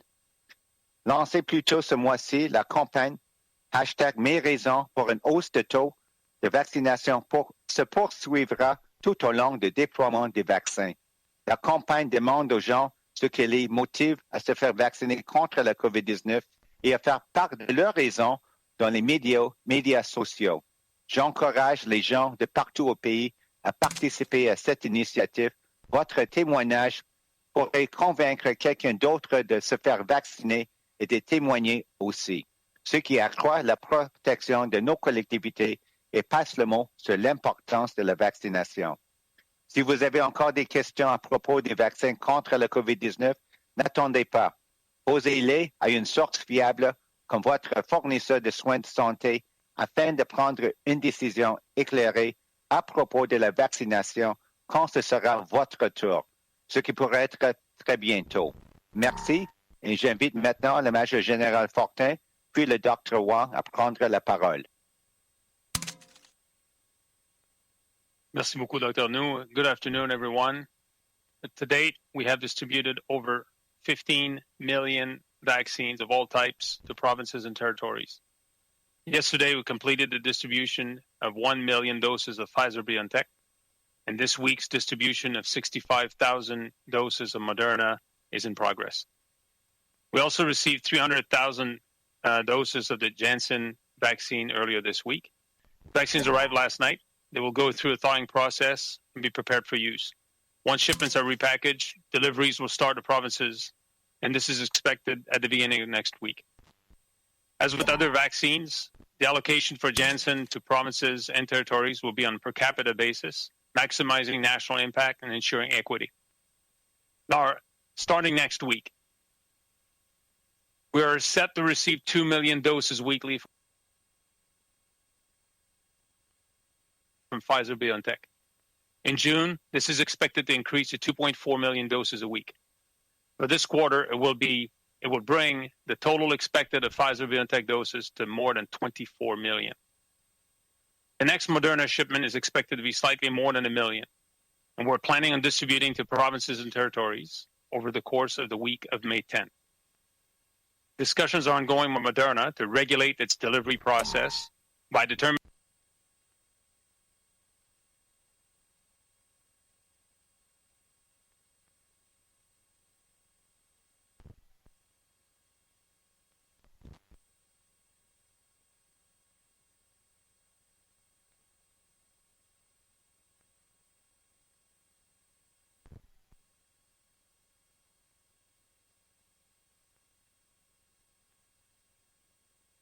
a predictable level of supply, repeatable at an increased frequency so that planners can build immunization plans with confidence.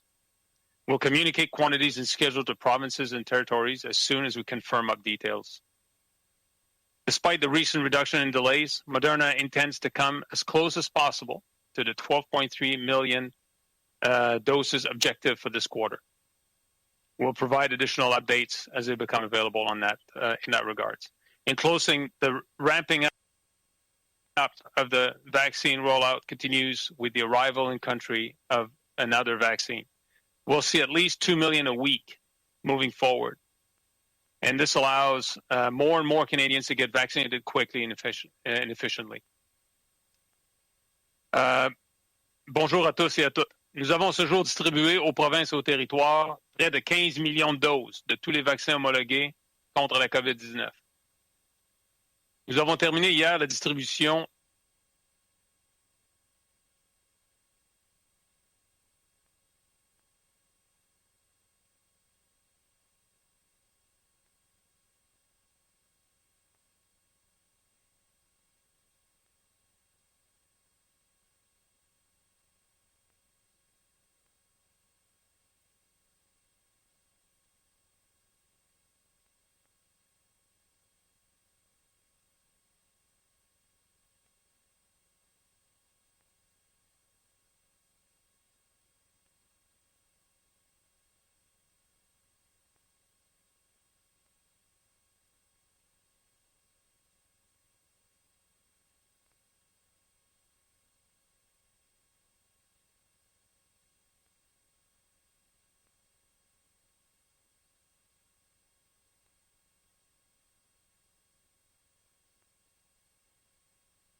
d'1 million de doses du vaccin de Pfizer-BioNTech et la distribution cette semaine de 650 000 doses du vaccin de Moderna est en cours.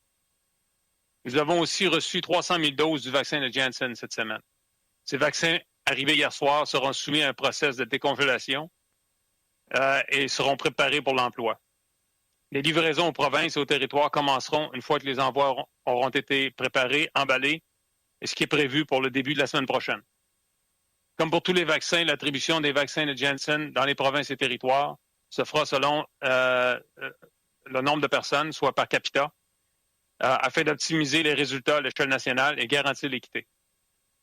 Maintenant, à compter de la semaine prochaine, nous attendons à recevoir 2 millions de doses de vaccins Pfizer-BioNTech par semaine. Cette quantité devra augmenter à 2,4 millions par semaine en juin. Et la quantité de doses de vaccins Pfizer-BioNTech prévue pour le trimestre en entier est au-dessus de 24 millions. Le prochain envoi de vaccins Moderna prévu devrait être d'un peu plus d'1 million de doses. Nous prévoyons en faire la distribution aux provinces et aux territoires au cours de la semaine du 10 mai. Maintenant, des discussions sont en cours avec Moderna pour régulariser le processus de livraison, c'est-à-dire déterminer une quantité prévisible de doses envoyées dans des intervalles plus rapprochés, afin que les planificateurs à tous les niveaux puissent élaborer un plan de distribution solide et efficace. Nous communiquerons les quantités des doses et le calendrier de livraison aux provinces et aux territoires dès que nous pourrons préciser les détails. Malgré les récents retards et les récentes réductions, Moderna a l'intention de se rapprocher le plus possible de l'objectif fixé de 12,3 millions de doses pour le trimestre en cours. Alors là-dessus, nous fournirons plus de détails quand nous en aurons. En conclusion, l'accélération du déploiement des vaccins se poursuit avec l'arrivée au pays d'un autre vaccin. Nous recevrons à l'avenir au moins 2 millions de doses par semaine à partir de la semaine prochaine, ce qui permettra de plus en plus de personnes au Canada de se vacciner d'une façon rapide et efficace. Merci. Je passe maintenant la parole à mon collègue. Merci. Je tiens à reconnaître que je me trouve sur le territoire non cédé du peuple algonquin.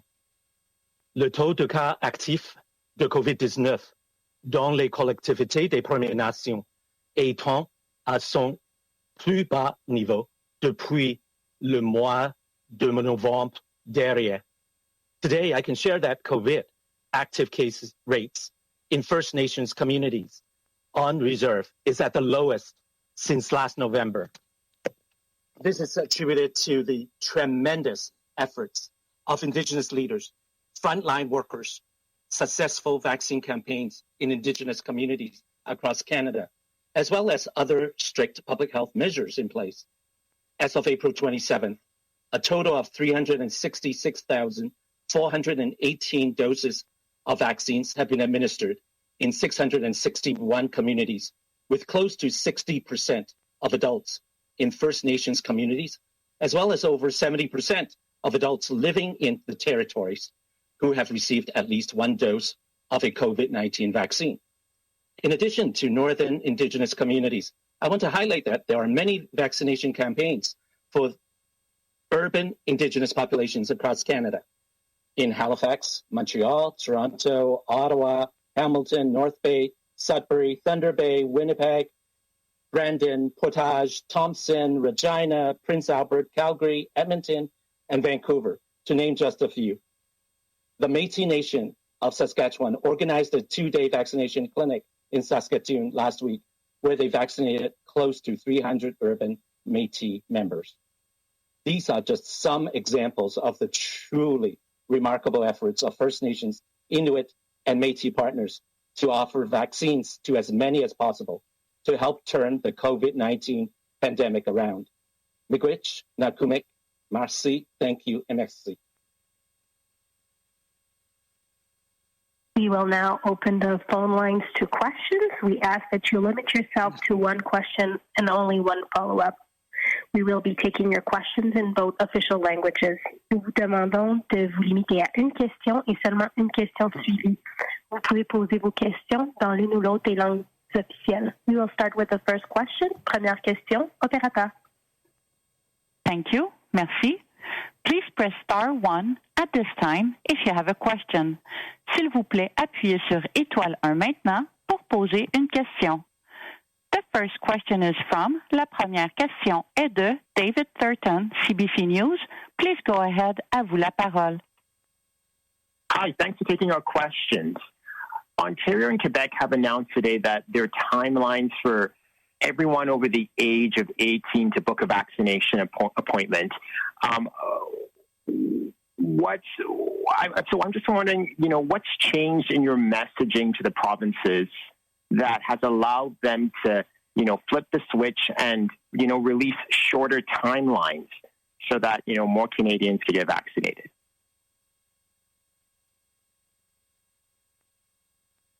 Yeah, it's General Fortin here. I think what's changed is the massive increase in vaccines in the next few weeks. Provinces had been planning on a significant increase in vaccines June onwards. That's been accelerated as previously announced. And so if you look at what we have received to date and distributed, which is approximately 15 million doses since we started in December, what you will see between now and the first week of June is about the same amount. So it's a significant increase in provinces and territories, vaccines that arrive on schedule at a pace, and provinces are now able to plan better with more certainty, with more confidence, their immunization plans, and the same with the territories that have been receiving a steady flow of vaccines.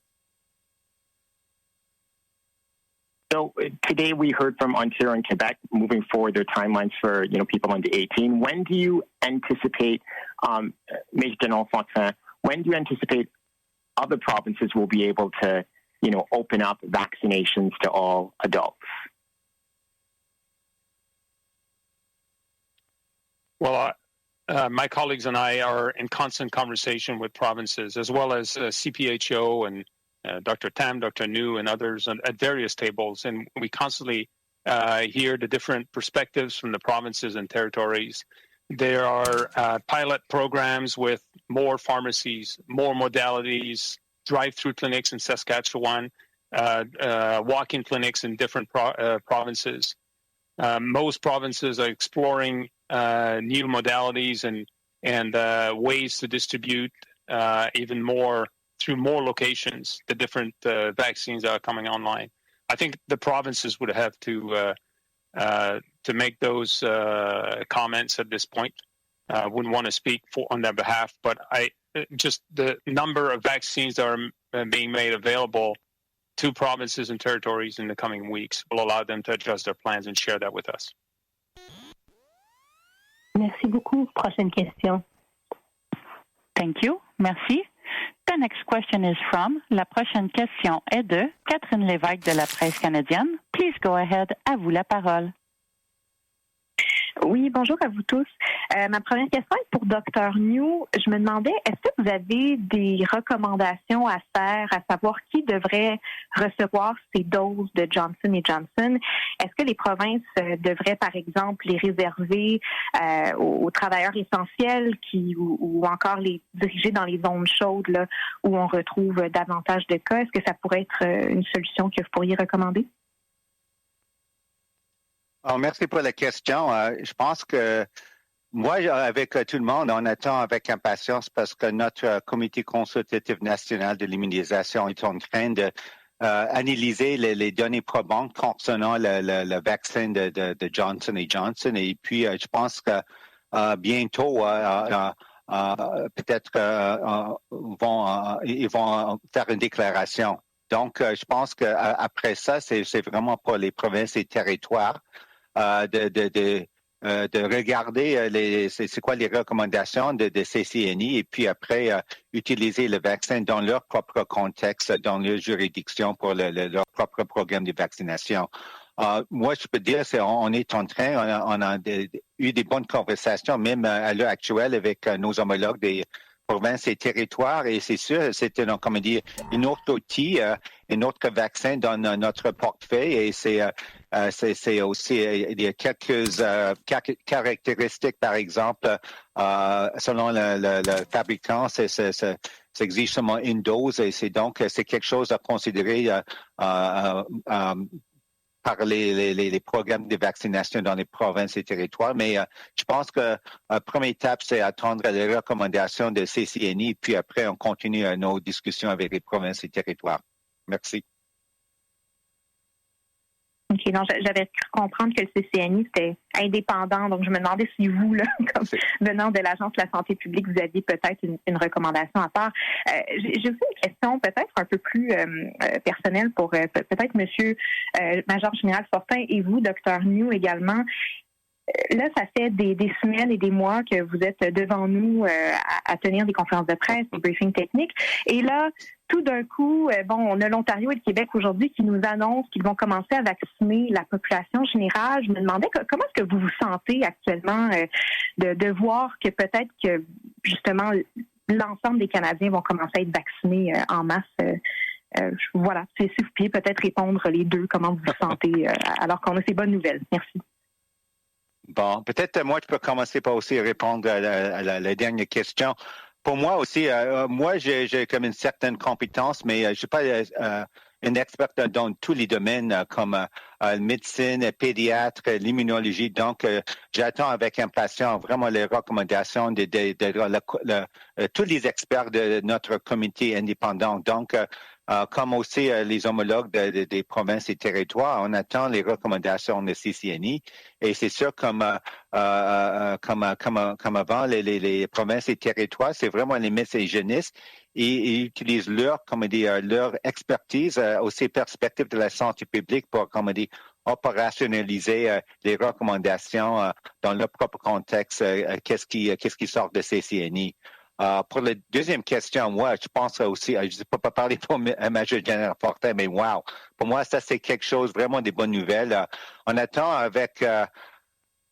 on attendait plusieurs mois. On savait déjà que le comité de premier trimestre, c'était une période avec une quantité limitée, on peut dire, des vaccins. Et on a même dépassé le nombre de vaccins livrés. Et maintenant, avec des millions et des millions de doses, même un autre vaccin qui arrive ici au Canada, je pense que c'est vraiment des bonnes nouvelles. Et je pense que nos homologues, aussi les partenaires dans les provinces et territoires, tout le monde, c'est vraiment des bonnes nouvelles. C'est tout ce que je peux dire. Et je pense que c'est vraiment des bonnes nouvelles, même pour moi personnellement, parce que je peux encourager même mes enfants maintenant à se faire vacciner. Je pense que pour ma part, je suis très fier de faire partie de cette aventure. Mais je pense aux milliers de personnes au Canada, dans les différents ministères, au sein des différentes agences, aux provinces et territoires, des groupes autochtones, qui ont travaillé d'arrache-pied pour livrer les vaccins. C'est un peu tôt pour célébrer trop vite, mais je pense qu'on peut quand même soulever qu'on est sur le dernier droit. Il y a beaucoup de travail encore à faire, mais on est vraiment sur une bonne lancée. C'est très encourageant. Et c'est Dr. Njoo, seulement pour aussi faire le point que oui, c'est vraiment des bonnes nouvelles, mais comme j'avais constaté, il ne faut pas lâcher avec les bonnes mesures de santé publique parce que il faut continuer, même avec les déploiements des vaccins, c'est quelque chose d'important aussi à continuer à faire à l'échelle individuelle, mais aussi à l'échelle de la population. Merci. Merci beaucoup. Prochaine question. Thank you. Merci.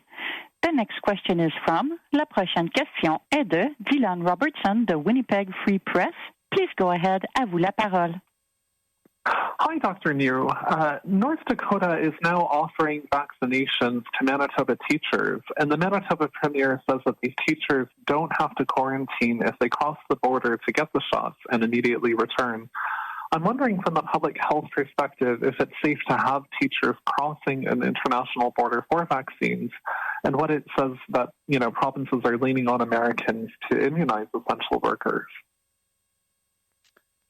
Well, all I can say is from a public health perspective, certainly we're all aware of the NACI recommendations, which laid out the priority groups, obviously starting with our elderly and healthcare workers, people on the front lines. And as we move down, certainly essential workers, I would say certainly teachers play a very important role in our society, would be among those groups.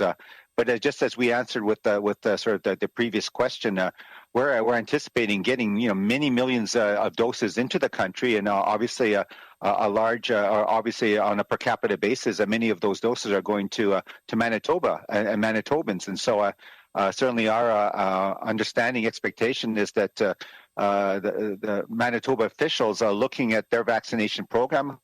Will be planning to actually administer the vaccines to Manitobans in the most effective manner possible, according to obviously local considerations such as our epidemiology. That's all I can say at this point. And as I said as well, it's important as we roll out vaccines to continue following public health measures. So certainly one of the things that everyone's been saying is that limit your movement, your mobility, stay at home if possible. So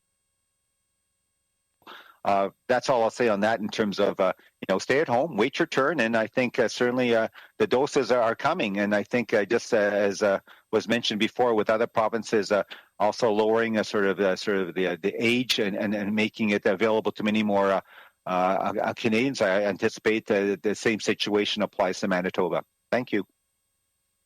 Thank you. And my follow-up is for Major-General Fortin. The Manitoba Premier says he's had to rely on the generosity of Americans because Canada's slow procurement of vaccines. I'm wondering if that's a fair comment.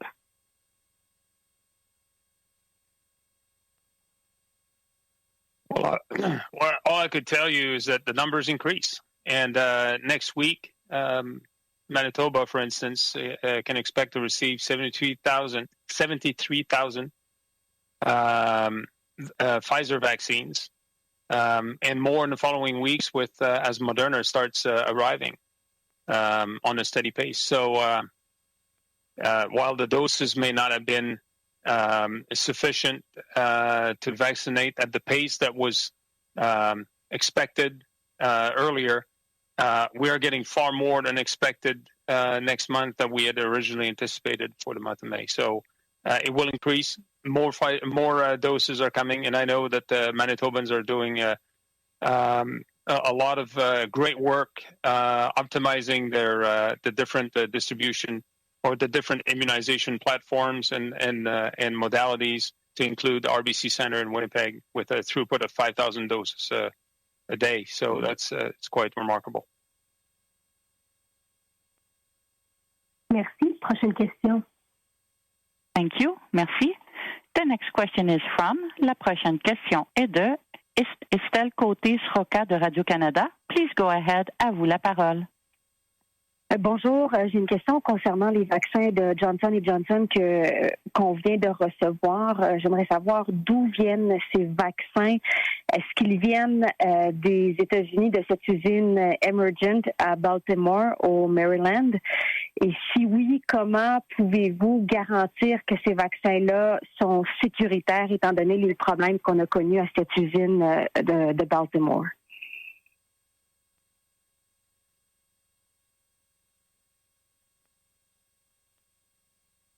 Dany, est-ce que Je peux peut-être répondre.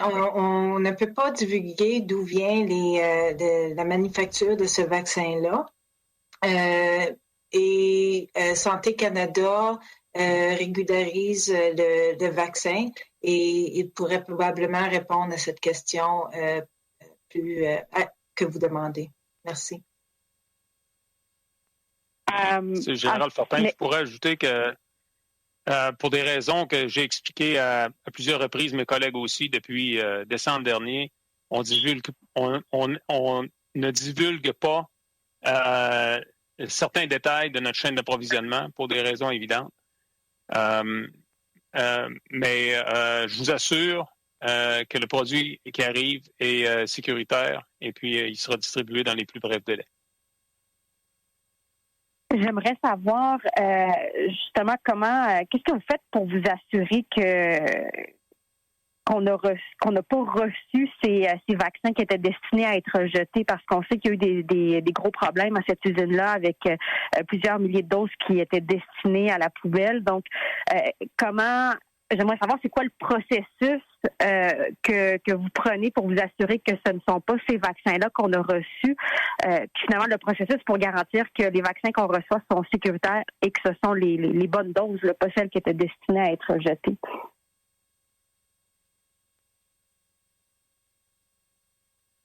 C'est Dr. Njoo.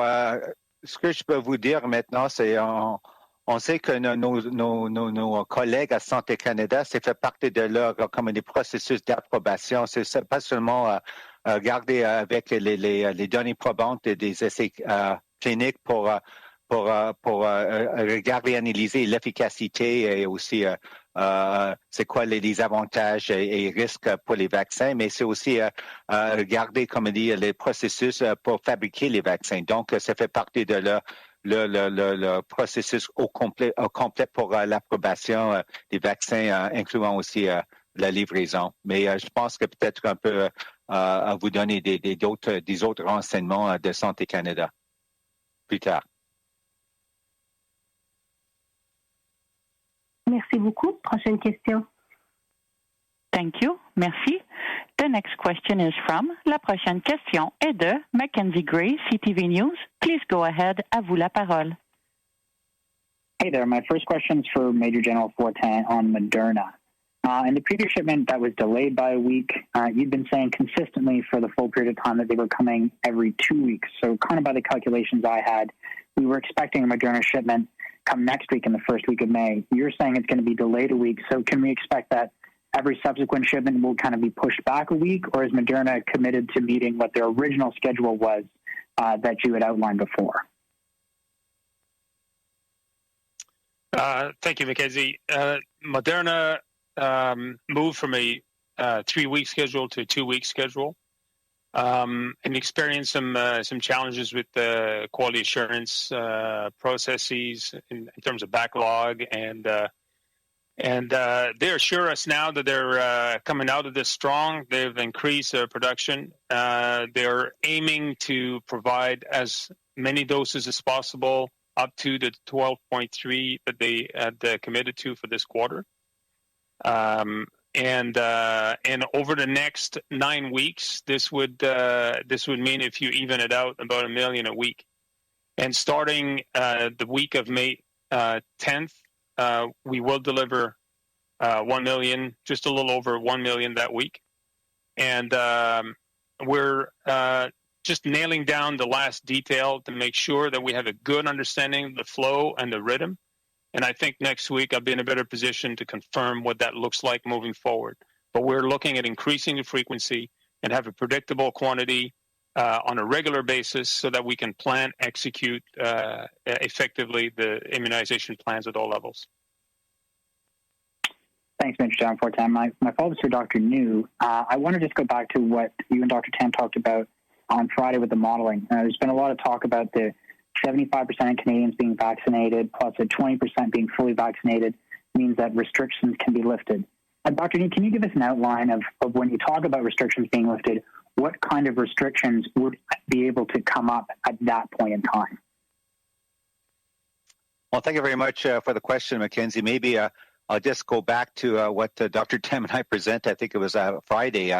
As part of modeling, we put these figures forward, but as you hopefully have noted at the bottom of that slide, there are a lot of caveats, a lot of underlying assumptions, hypotheses, depending on what happens with variants, with sort of ongoing transmission, et cetera, and so on. So I think it is good, though, because we are discussing with our provincial and territorial partners to have a sort of that aspirational goal that say, hey, based on the projections of what we know at this point in time, if 75% of Canadians have received their first dose and 20% have received their second dose, then certainly also looking at the indicators, as I said, it's not just the vaccine coverage alone, but it's also looking at the indicators. What is the epidemiological situation? What is the rate of hospitalization and so on? That would help determine officials. And I would say really at a local level, I don't think you can generalize for a whole province, because just for example, for the province of Ontario, the situation, let's say in the Metro Toronto area, could be completely different compared to, let's say, Northern Ontario. But having said that, I think that based on having that vaccine coverage with the 1 and 2 doses, and then looking at those epidemiological indicators, I think the types of restrictions I think that could be looked at obviously would be maybe encouraging more sort of outdoor gatherings in terms of maybe people being able to get together and so on and so forth. I can't really say and predict because to be honest, I don't want to say something that gives sort of a false hope or expectation for something that may not turn out to be, exactly what the situation may be when we reach that target. But certainly, I think that we'll have to follow it closely. And certainly, I think I would say that we talked about that the 20% for the 2 doses, right? But I think really, aspirationally, I think what we're all aiming for is to have all Canadians be offered, quote, the 2 doses. So ultimately, I think it'd be looking hopefully to having all Canadians have the 2 doses, not just sort of stopping at 20% of Canadians receiving that 1 dose. Thank you. Thank you. Next question, please. Prochaine question. Thank you. Merci. The next question is from La prochaine question est de Mia Robson, the Canadian Press. Please go ahead. À vous la parole. Hi, good afternoon, Dr. Njoo. I noticed from the numbers that you presented today in terms of how many seniors over the age of 70 in particular have been vaccinated, that they seem to be much higher than the typical number of seniors who get vaccinated for the flu. And I'm just wondering if you could, talk a little bit about maybe why the uptake of the vaccine has been higher than it is for the flu, and if we're seeing that in other populations as well. Thank you. That's a great question. I don't want to speculate too much. I certainly have my own sort of personal thinking on this. I think to start off, I think we've all recognized with this global pandemic, COVID-19, that if you look simply at the morbidity, mortality, how serious a disease COVID-19 has been obviously for the past year, and even now more so maybe with the variants coming, and we're seeing younger groups impacted, that I think many people, obviously including our seniors who were hard hit in the first and second waves, recognize how important it is to be vaccinated. Not to take away from the flu, but I would say that maybe historically people in general, their uptake or acceptance of the flu vaccine compared to sort of, what many people might have thought would be, okay, it's a relatively mild disease for many, and maybe it's, for whatever reason they didn't take the flu vaccine. Hopefully, seeing the positive impacts that the COVID-19 vaccination has had, I would hopefully anticipate that there's what you call a sort of a knock-on or spillover effect, that people recognize that for the flu or for lots of other vaccine-preventable diseases, vaccination really is one of the most important public health tools. So looking forward to hopefully this being an enduring sort of legacy in terms of people's attitudes towards vaccination in general. And of course, as he said, with Immunization Awareness Week and so on, hopefully this is also another opportunity to celebrate and recognize the importance of a vaccination. So I think I'll leave it at that. And all I can say is that we're seeing the fruits of the vaccination with the seniors, and hopefully others will see that it's important and that they also take the vaccine as soon as it becomes available and offer to them. And moving forward, hopefully in the future years, people also take up the flu vaccine, on a more sort of regular basis as well. Thank you. A couple of weeks ago, the CDC released data in the United States about the number of people who were vaccinated who had still come down with COVID, as well as getting seriously ill or dying from it. Is Canada keeping those statistics, and when might we see some of that kind of data in Canada? Well, obviously, statistics or data like that are being collected at the provincial and territorial level. So we are in close discussions with them in terms of obviously rolling up that kind of important information up to the federal or national level. We've had some good, I would say, presentations, reports on cases that develop after a sort of vaccination. It's important to note, I think, that people are making the distinction between, cases that might occur within, quote, the first 14 days post-vaccination. I think most people understand that it takes, at least sort of the 2 weeks to develop immunity, or at least a certain level of protection following that first dose. And so I think the analysis is more important to look at what cases develop sort of after the 2 weeks post-vaccination. The other point also would be interesting to look at is that certainly as more and more of the population gets vaccinated, there's also the aspect that, as we know, no vaccine is 100% effective. So even if 80% after one dose, or let's say, for example, 90% protection after 2 doses, if you take it at a high population level with millions and millions of Canadians being vaccinated, certainly, we do anticipate that there will be cases occurring just because of the fact that the vaccine effectiveness is not 100%. So that's something to look at. And of course, I know the provinces and territories and ourselves at the federal level, we're also looking very closely in terms of cases that do develop post-vaccination. We're looking for something called vaccine escape, especially looking in terms of the variants. Are the variants having any impact in terms of the effectiveness of the vaccine? So there are lots of, I think, important questions, and we're actively at all levels of government and, certainly at a local level as well, collecting the data. We'll do the analysis, and I hopefully at the appropriate time, in a timely fashion, we'll be able to present something to you. Thank you. La prochaine question sera la dernière. The next question will be the last question. Thank you. Merci. The last question is from, la dernière question est de Mélanie Marquis de la Presse. Please go ahead. À vous la parole. Bonjour, ma question est pour le Major-Général Fortin. Sauf erreur, vous n'avez pas mentionné ce qui arrive avec le vaccin AstraZeneca. Il y a les exportations de l'Inde qui avaient été suspendues. Il y a M. Biden qui a laissé entendre qu'on pourrait peut-être en recevoir au Canada. Vous avez quoi sur votre calendrier de livraison, vous, concernant AstraZeneca? C'est une question bonjour. que... Désolée, c'est Joël Paquet, je vais répondre. Avec AstraZeneca, nous discutons toujours avec eux pour une livraison au mois de juin avec leur entente bilatérale. Et aussi, il y a des discussions à plusieurs niveaux avec les États-Unis pour une possibilité d'avoir des doses plus tôt. Merci.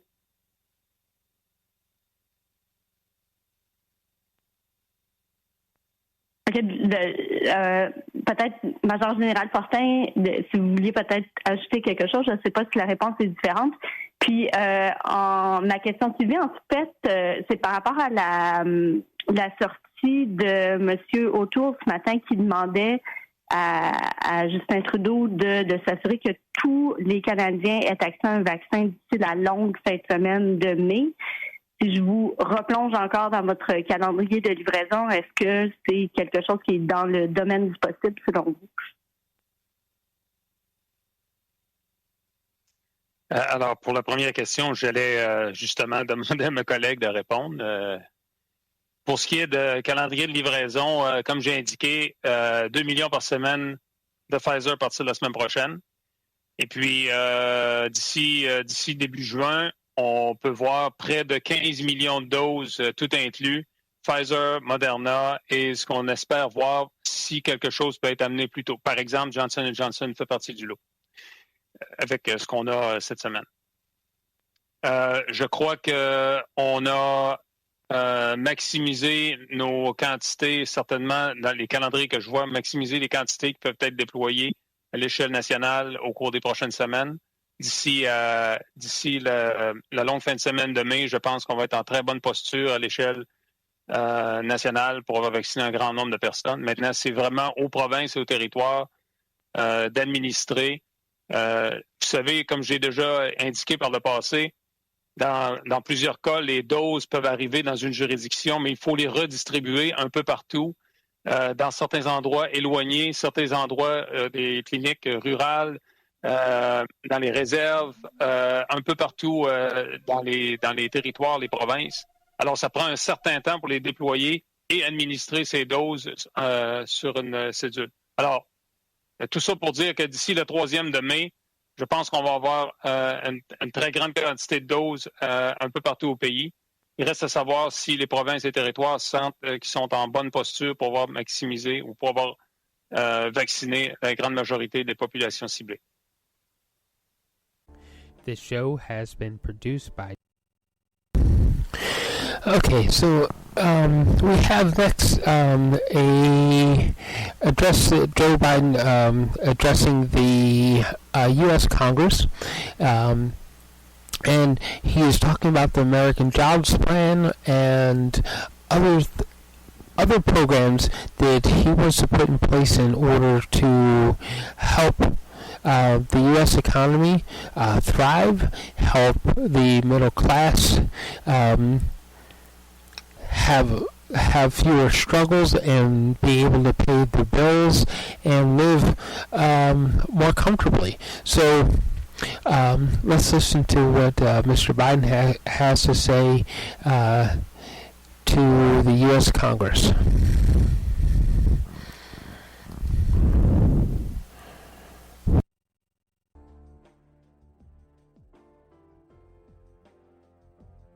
Thank you for listening to Depictions Media Radio.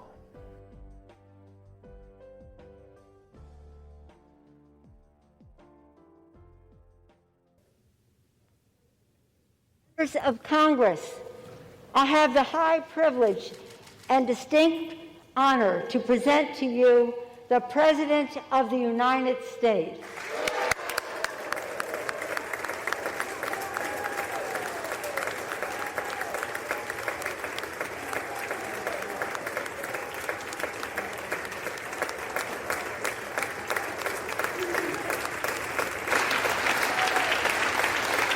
Thank you.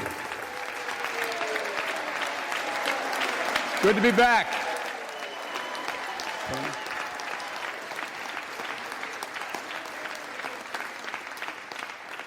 Mitch and Chuck will understand it's good to be almost home.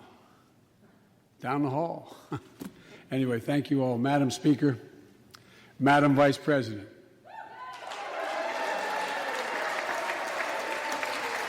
No president has ever said those words from this podium. No president has ever said those words. And it's about time.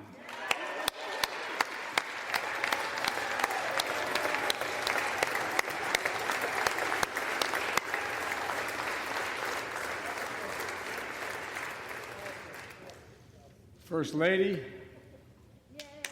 I'm her husband. Second Gentleman, Chief Justice, members of the United States Congress and the Cabinet, distinguished guests, my fellow Americans. While the setting tonight is familiar, this gathering is just a little bit different. A reminder of the extraordinary times we're in. Throughout our history, presidents have come to this chamber to speak to Congress, to the nation, and to the world, to declare war, to celebrate peace, to announce new plans and possibilities. Tonight, I come to talk about crisis and opportunity, about rebuilding the nation, revitalizing our democracy, and winning the future for America. I stand here tonight, one day shy of the 100th day of my administration. 100 days since I took the oath of office and lifted my hand off our family Bible and inherited a nation, we all did, that was in crisis. The worst pandemic in a century, the worst economic crisis since the Great Depression, the worst attack on our democracy since the Civil War. Now, after just 100 days, I can report to the nation, America is on the move again.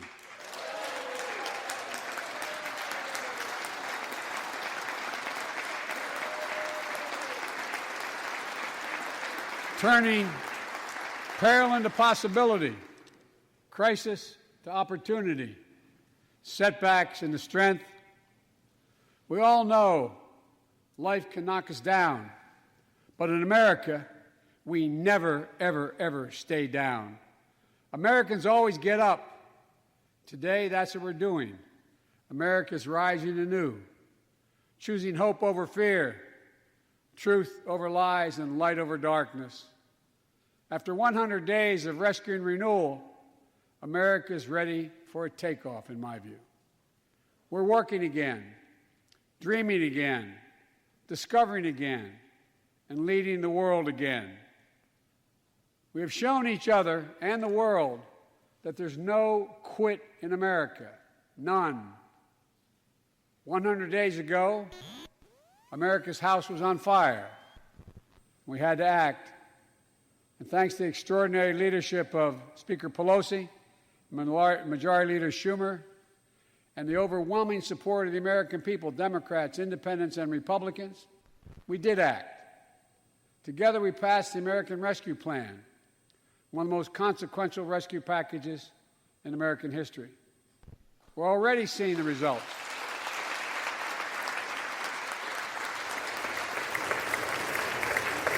We're already seeing the results.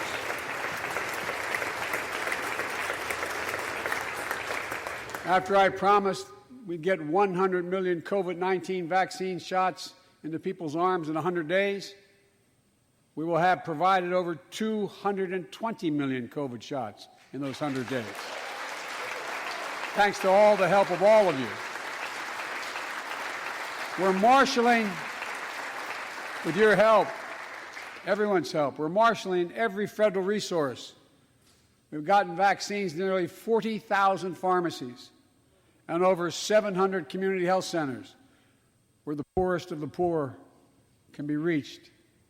We're setting up community vaccination sites, developing mobile units to get to hard-to-reach communities. Today, 90% of Americans now live within 5 miles of a vaccination site. Everyone over the age of 16, everyone is now eligible to get vaccinated right now, right away. Go get vaccinated, America. Go and get the vaccination. They're available. You're eligible now.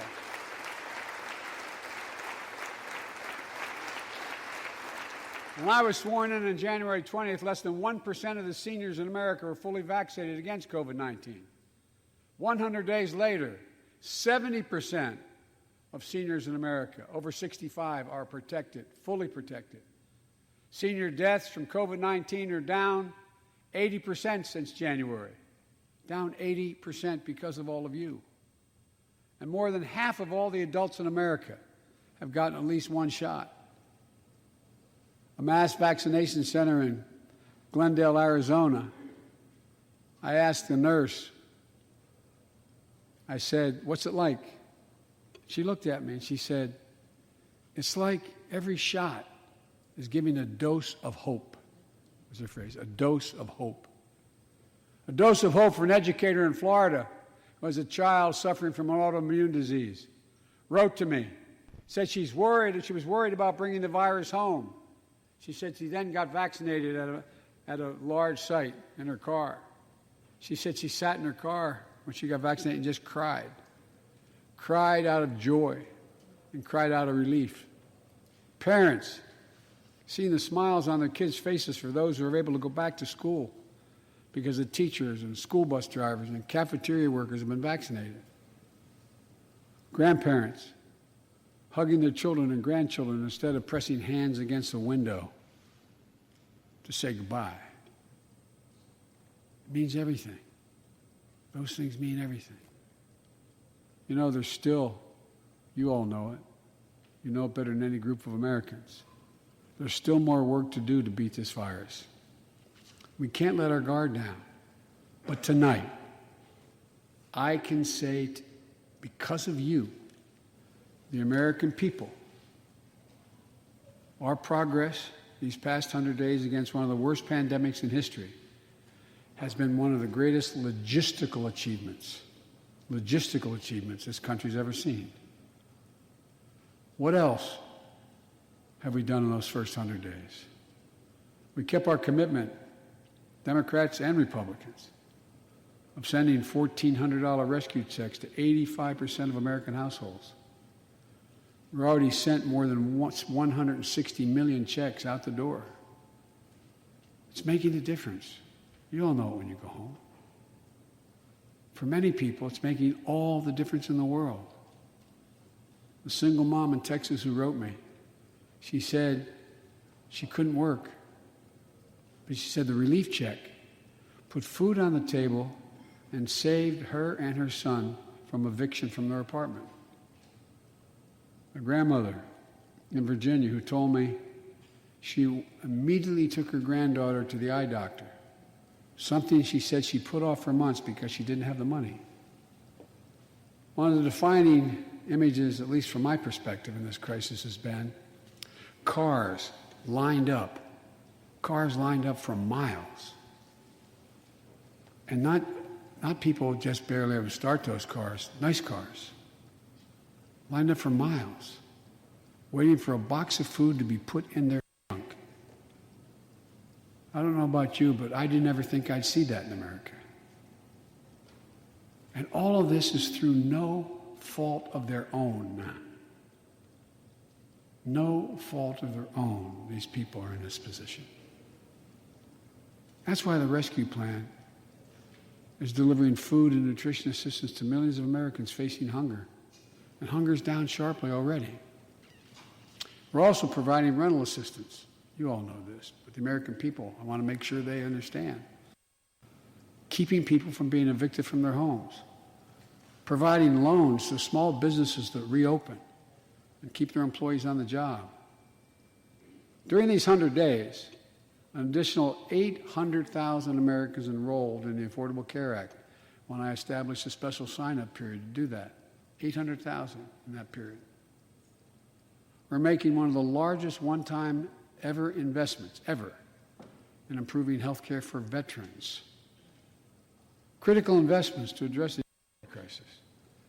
And maybe most importantly, thanks to the American Rescue Plan, we're on track to cut child poverty in America in half this year.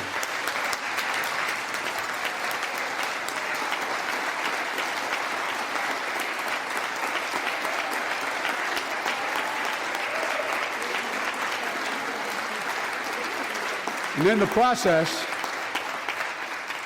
while this is all going on, the economy created more than 1,300,000 new jobs in 100 days. More jobs in the first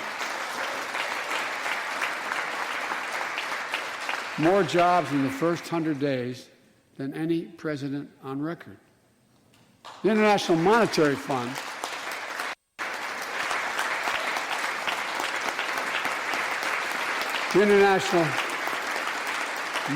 Fund is now estimating our economy will grow at a rate of more than 6% this year.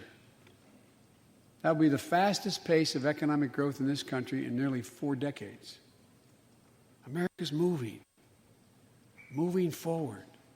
But we can't stop now. We're in competition with China and other countries to win the 21st century. We're at a great inflection point in history. We have to do more than just build back better. We have to build back better. We have to compete more strenuously than we have. Throughout our history, if you think about it, public investment in infrastructure has literally transformed America, our attitudes as well as our opportunities. The Transcontinental Railroad, the interstate highways, united two oceans and brought a totally new age of progress to the United States of America. Universal public schools and college aid opened wide the doors of opportunity. Scientific breakthroughs took us to the moon. Now we're on Mars. Discovering vaccines gave us the internet, and so much more. These are investments we made together as one country, and investments that only the government was in a position to make. Time and again, they propel us into the future. That's why I proposed the American Jobs Plan, a once-in-a-generation investment in America itself. This is the largest jobs plan since World War II. It creates jobs to upgrade our transportation infrastructure, jobs modernizing our roads, bridges, highways, jobs building ports and airports, rail corridors, transit lines. It's clean water. And today, up to 10 million homes in America and more than 400,000 schools and child care centers have pipes with lead in them, including drinking water. A clear and present danger to our children's health. American Jobs Plan creates jobs replacing 100% of the nation's lead pipes and service lines, so every American can drink clean water.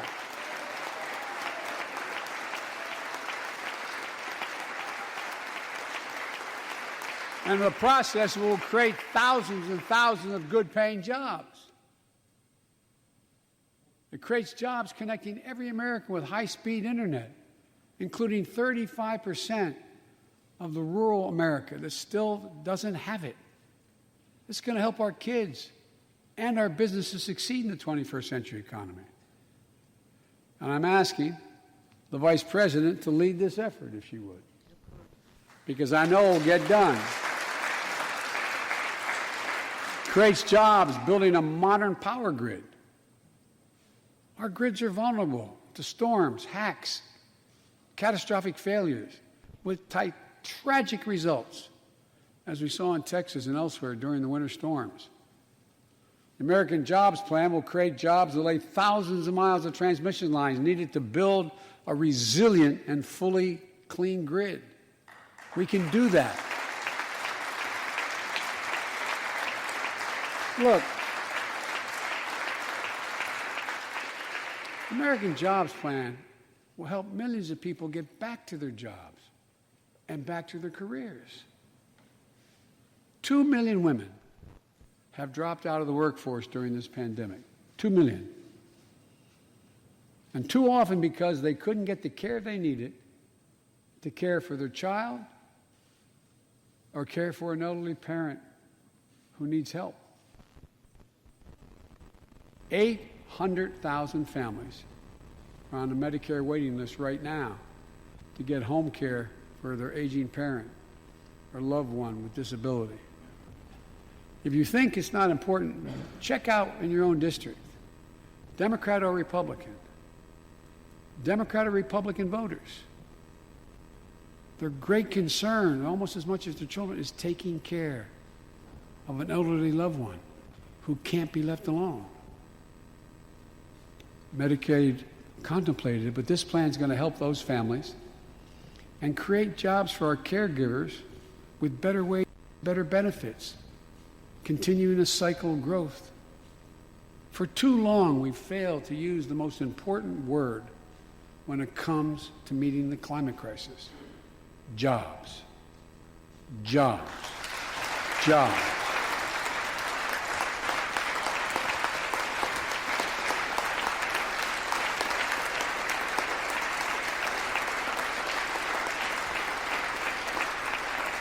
For me, when I think climate change, I think jobs.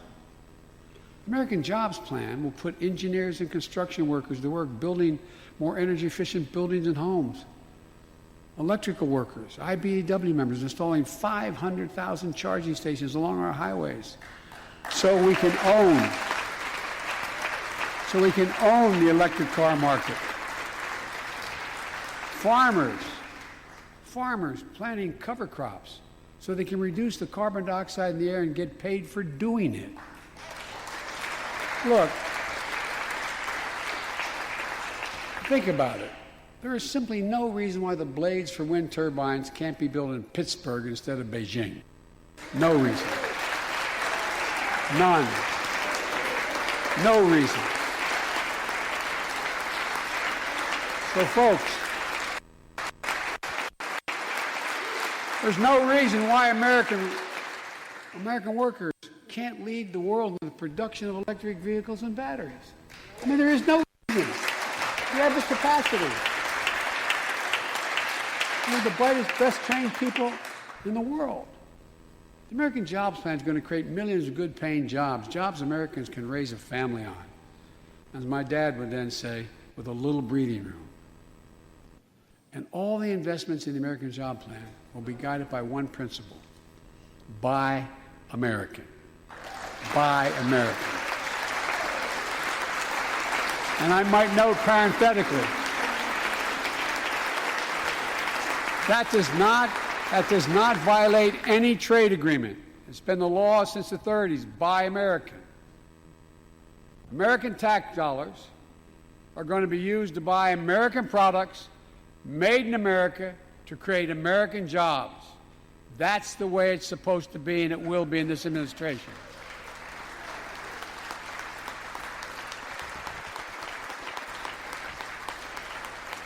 And I made it clear to all my cabinet people, their ability to give exemptions has been strenuously limited. It will be American products. Now, I know some of you at home are wondering whether these jobs are for you. So many of you, so many of the folks I grew up with, feel left behind, forgotten, in an economy that's so rapidly changing. It's frightening. I want to speak directly to you, because you think about it. That's what people are most worried about. Can I fit in? Independent experts estimate the American Jobs Plan will add millions of jobs and trillions of dollars to economic growth in the years to come. It is an 8-year program. These are good-paying jobs that can't be outsourced. Nearly 90% of the infrastructure jobs created in the American Jobs Plan do not require a college degree. 75% don't require an associate's degree. The American Jobs Plan is a blue-collar blueprint to build America. That's what it is.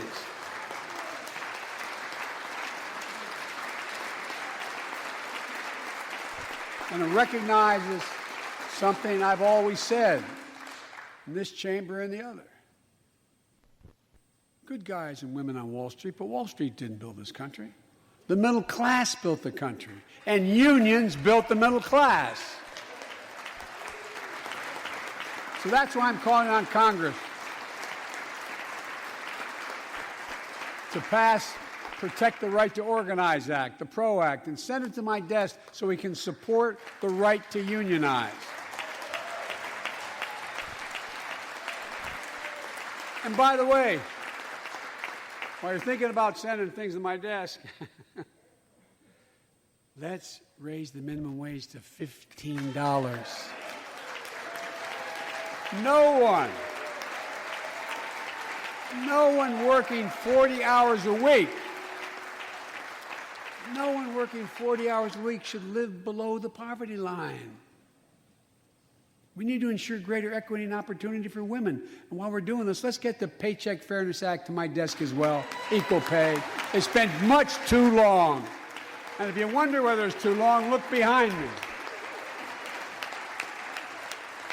And finally, the American Jobs Plan will be the biggest increase in non-defense research and development on record.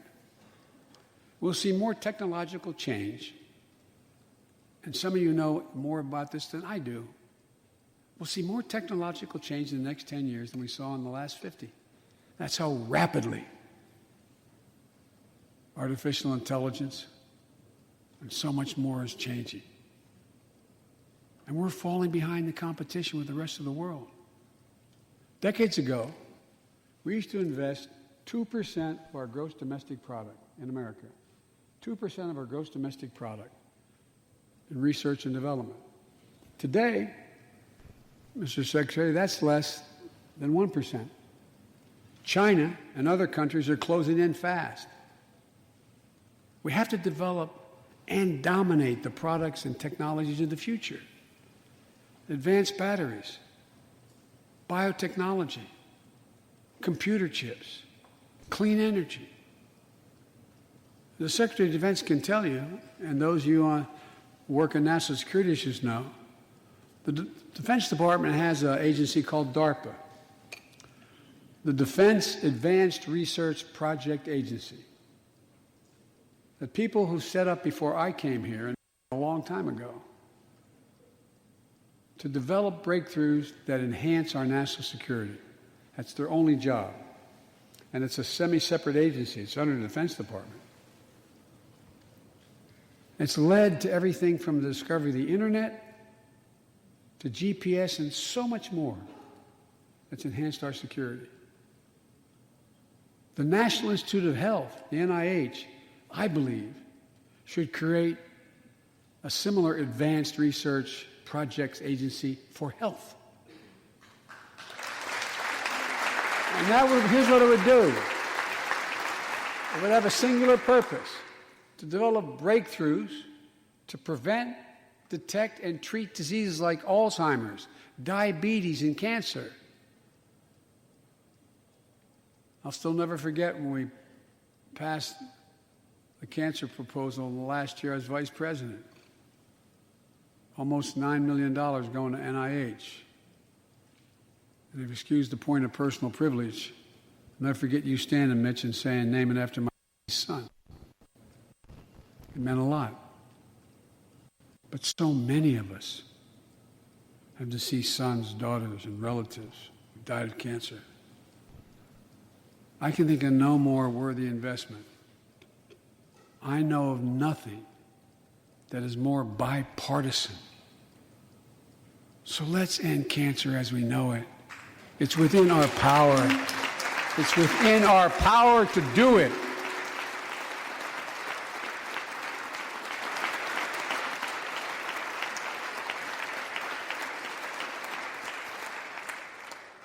Investments in jobs and infrastructure like the ones we're talking about have often had bipartisan support in the past. Vice President Harris and I met regularly in the Oval Office with Democrats and Republicans and discussed the jobs plan. And I applaud a group of Republican senators who just put forward their own proposal. So let's get to work. I wanted to lay out before the Congress my plan before we got into the deep discussions. I'd like to meet with those who have ideas that are different, they think are better. I welcome those ideas. But the rest of the world is not waiting for us. I just want to be clear. From my perspective, doing nothing is not an option.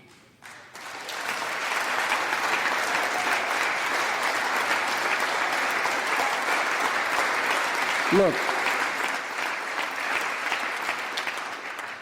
we can't be so busy competing with one another that we forget the competition that we have with the rest of the world to win the 21st century. Secretary Blinken can tell you, I spent a lot of time with President Xi. Traveled over 17,000 miles with him. Spent, they tell me, over 24 hours in private discussions with him. When he called to congratulate him, we had a 2-hour discussion. He's deadly earnest about becoming the most significant, consequential nation in the world. He and others, autocrats, think that democracy can't compete in the 21st century with autocracies because it takes too long to get consensus. to win that competition for the future, in my view, we also need to make a once-in-a-generation investment in our families and our children. That's why I've introduced the American Families Plan tonight, which addresses 4 of the biggest challenges facing American families and in turn America. First is access to good education. When this nation made 12 years of public education universal in the last century, it made us the best educated, best prepared nation in the world. It's, I believe, the overwhelming reason that propelled us to where we got in the 20th century. But the world's caught up or catching up. They're not waiting.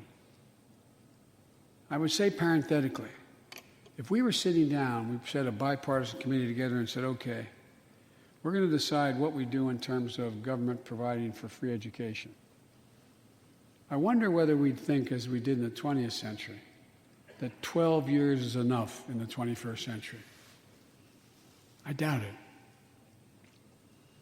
12 years is no longer enough today to compete with the rest of the world in the 21st century. That's why my American Families Plan guarantees 4 additional years of public education for every person in America, starting as early as we can. The great universities in this country have conducted studies of the last 10 years. It shows that adding 2 years of universal high-quality preschool for every 3-year-old and 4-year-old, no matter what background they come from, puts them in a position to be able to compete all the way through 12 years and increases exponentially their prospect of graduating and going on beyond graduation. The research shows when a young child goes to school, not daycare, they're far more likely to graduate from high school and go to college or something after high school. When you add 2 years of free community college on top of that, you begin to change the dynamic. We can do that.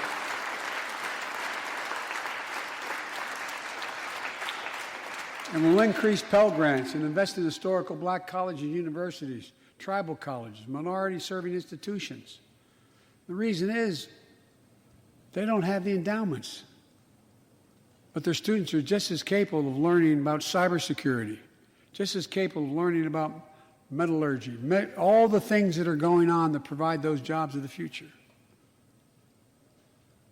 Jill is a community college professor who teaches today as First Lady. She's long said,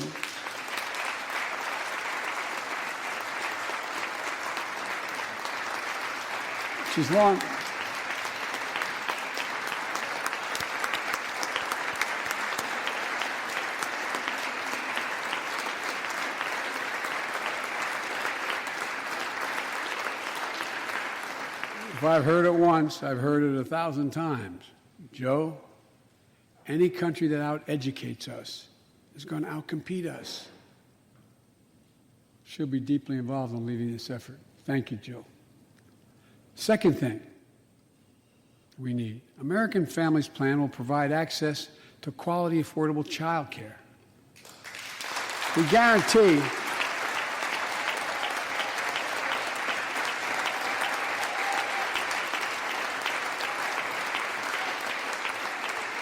when I'm proposing the legislation, we guarantee that low and middle income families will pay no more than 7% of their income for high-quality care for children up to the age of 5. The most hard-pressed working families won't have to spend a dime. Third, the American Families Plan will finally provide up to 12 weeks of paid leave and medical leave, family medical leave.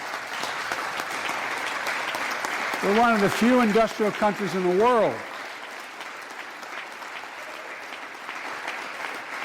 No one should have to choose between a job and a paycheck or taking care of themselves and their loved ones or parent or spouse or child. And fourth, the American Family Plan puts directly into the pockets of millions of Americans. In March, we expanded tax credit for every child in a family, up to $3,000 per child, if they're under 6 years of age. Over 6 years of age. And $3,600 for children over 6 years of age.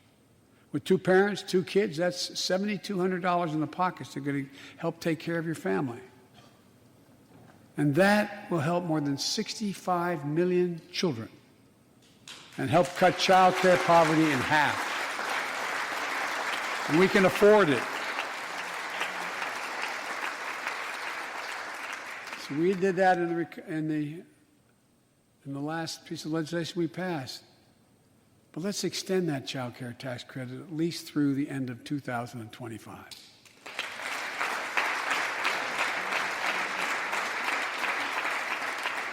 The American Rescue Plan lowered health care premiums for 9 million Americans who buy their coverage under the Affordable Care Act. I know that's really popular this side of the aisle. But let's make that provision permanent so their premiums don't go back up.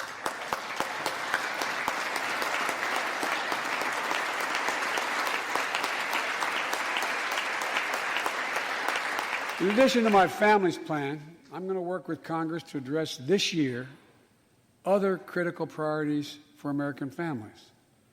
The Affordable Care Act has been a lifeline for millions of Americans, protecting people with pre-existing conditions, protecting women's health, and the pandemic has demonstrated how badly it's needed. Let's lower deductibles for working families on the Affordable Care Act. And let's lower prescription drug costs. We know how to do this.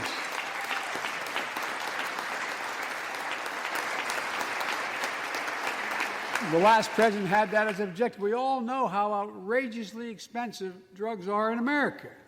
In fact, we pay the highest prescription drug prices of anywhere in the world, right here in America.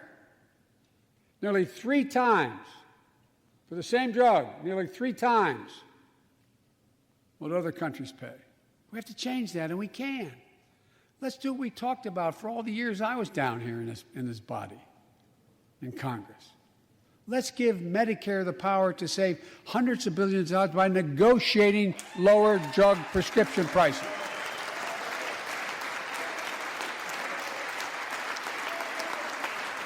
And by the way, it won't just help people on Medicare. Lower prescription drug costs for everyone. And the money we save, which is billions of dollars, can go to strengthen the Affordable Care Act and expand Medicare coverage benefits without costing taxpayers an additional penny. It's within our power to do it. Let's do it now.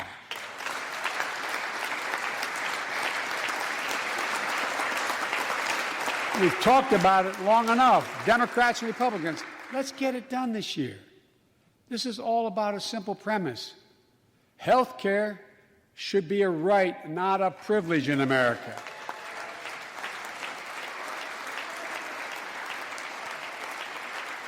So, how do we pay for my jobs and family plan? I made it clear we can do it without increasing the deficits. Let's start with what I will not do. I will not impose any tax increase on people making less than $400,000. But it's time for corporate America and the wealthiest 1% of Americans to just begin to pay their fair share. Just their fair share.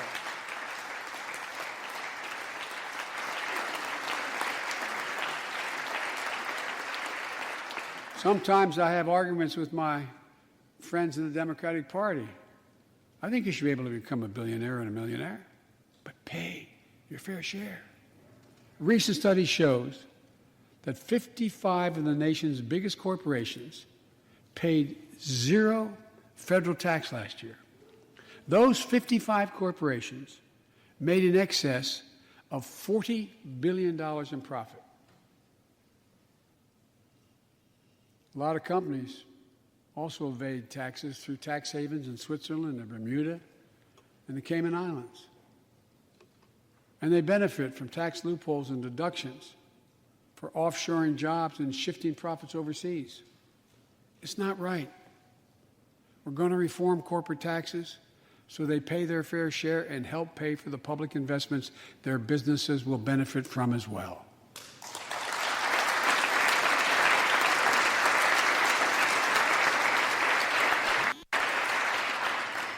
We're going to reward work, not just wealth. We take the top tax bracket for the wealthiest 1% of Americans, those making over $400,000 or more, back up to where it was when George W. Bush was president, when he started, 39.6%. That's where it was when George W. was president. We're going to get rid of the loopholes, allow Americans to make more than $1 million a year and pay a lower tax rate on their capital gains than Americans who receive a paycheck. We're only going to affect 0.3% of all Americans by that action, 0.3%. And the IRS is going to crack down on millionaires and billionaires who cheat on their taxes. It's estimated to be billions of dollars by think tanks that are left, right, and center. I'm not looking to punish anybody. But I will not add a tax burden, additional tax burden to the middle class in this country. They're already paying enough. I believe what I propose is fair, fiscally responsible, and it raises revenue to pay for the plans I propose and will create millions of jobs that will grow the economy and enhance our financial standing in the country. When you hear someone say, they don't want to raise taxes on the wealthiest 1% or corporate America, ask them, whose taxes you want to raise?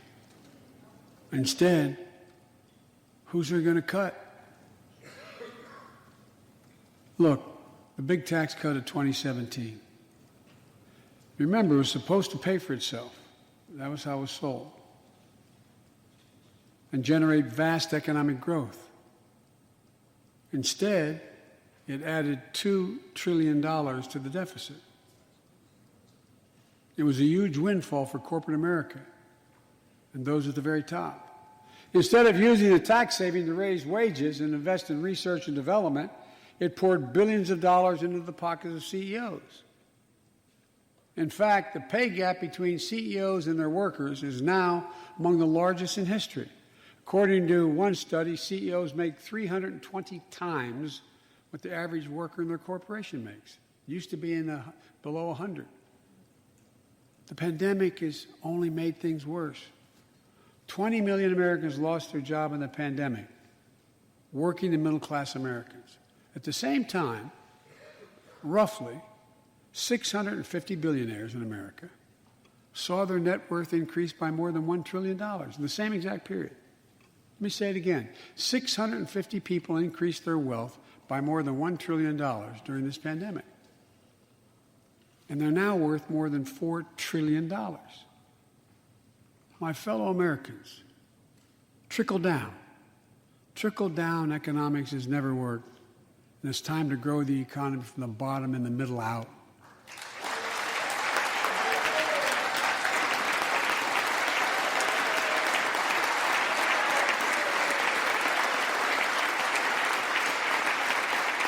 You know, there's a broad consensus of economists left, right, and center, and they agree what I'm proposing will help create millions of jobs and generate historic economic growth. These are among the highest values investments we can make as a nation. I've often said our greatest strength is the power of our example, not just the example of our power.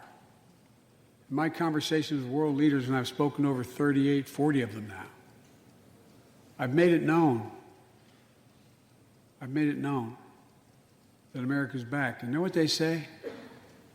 The comment I hear most of all from them is they say, we see America's back, but for how long? But for how long? My fellow Americans, we have to show not just that we're back, but that we're back to stay. And that we aren't going to go it alone. We're going to do it by leading with our allies. No one nation can deal with all the crises of our time, from terrorism to nuclear proliferation, mass migration, cybersecurity, climate change, as well as experiencing what we're experiencing now, the pandemics. There's no wall high enough to keep any virus out. And our own vaccine supply, as it grows to meet our needs, and we're meeting them, will become an arsenal for vaccines for other countries, just as America was an arsenal for democracy for the world, and in consequence influence the world. But every American will have access before that occurs. Every American will have access to be fully covered by COVID-19 from the vaccines we have. Look, the climate crisis is not our fight alone, it's a global fight. The United States accounts, as all of you know, less than 15% of carbon emissions. The rest of the world accounts for 85%. That's why I kept my commitment to rejoin the Paris Accord, because if we do everything perfectly, it's not going to only matter. I kept my commitment to convene a climate summit right here in America with all the major economies of the world: China, Russia, India, European Union. And I said I'd do it in my first 100 days. I want to be very blunt about it. I had my attempt was to make sure that the world could see there was a consensus, that we are at an inflection point in history. The consensus is if we act to save the planet, we can create millions of jobs and economic growth and opportunity and raise the standard of living of almost everyone around the world. If you watched any of it and you were all busy, I'm sure you didn't have much time. That's what virtually every nation said, even the ones that aren't doing their fair share. The investments I proposed tonight also advance the foreign policy, in my view, that benefits the middle class. That means making sure every nation plays by the same rules in the global economy, including China. In my discussion with President Xi, I told him, we welcome the competition. We're not looking for conflict. But I made absolutely clear that we will defend America's interest across the board. America will stand up to unfair trade practices that undercut American workers and American industries, like subsidies from state to state-owned operations and enterprises, and the theft of American technology and intellectual property. I also told President Xi that we'll maintain a strong military presence in the Indo-Pacific, just as we do with NATO and Europe, not to start a conflict, but to prevent one.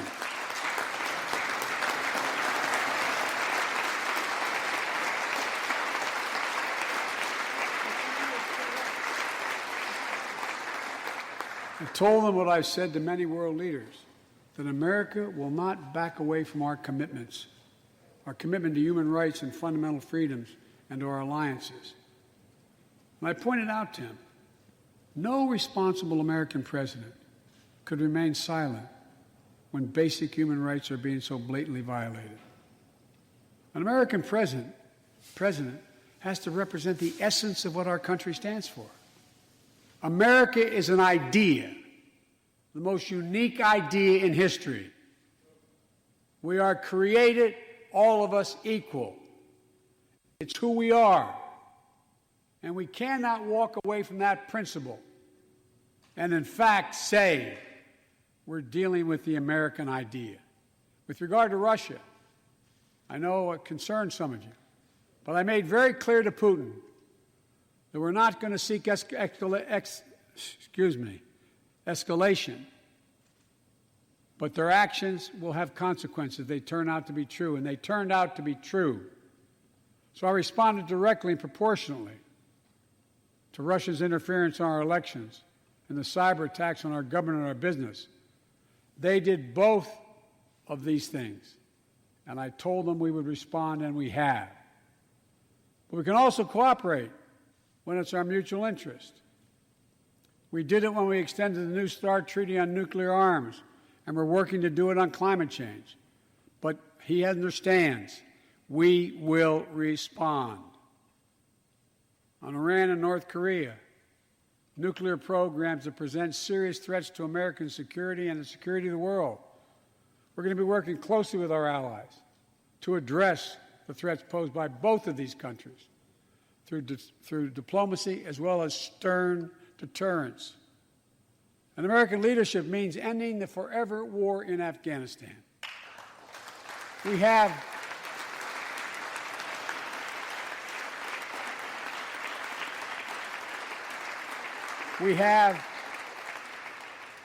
without hyperbole, the greatest fighting force in the history of the world. I'm the first president in 40 years who knows what it means to have a son serving in a war zone. Today, we have service members serving in the same war zone as their parents did. We have service members in Afghanistan who are not yet born on 9/11. The war in Afghanistan, as we remember the debates here, were never meant to be multi-generational undertakings of nation building. We went to Afghanistan to get the terrorists who attacked us on 9/11. And we said we would follow Osama bin Laden to the gates of hell to do it. If you've been in the upper Konar Valley, you've kind of seen the gates of hell. And we delivered justice to bin Laden. We degraded the terrorist threat of al-Qaeda in Afghanistan. And after 20 years of valor, and sacrifice, it's time to bring those troops home. Look,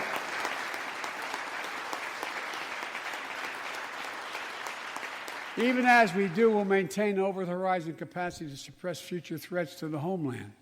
And make no mistake, in 20 years, terrorism has metastasized. The threat has evolved way beyond Afghanistan. Those of you in the intelligence committees, the foreign relations committee, defense committees, you know well we have to remain vigilant against the threats to the United States wherever they come from. Al-Qaeda and ISIS are in Yemen, Syria, Somalia, other places in Africa, in the Middle East, and beyond. And we won't ignore what our intelligence agencies have determined to be the most lethal terrorist threat to the homeland today. White supremacy is terrorism. We're not going to ignore that either. My fellow Americans, look, we have to come together to heal the soul of this nation. It was nearly a year ago before her father's funeral when I spoke with Gianna Floyd, George Floyd's young daughter. She's a little tyke, so I was kneeling down to talk to her so I could look her in the eye. She looked at me, she said, "My daddy changed the world." Well, after the conviction of George Floyd's murderer, we can see how right she was if we have the courage to act as a Congress. We've all seen the knee of injustice on the neck of Black Americans. Now's our opportunity to make some real progress. The vast majority of men and women wearing a uniform and a badge serve our communities, and they serve them honorably. I know them. I know they want...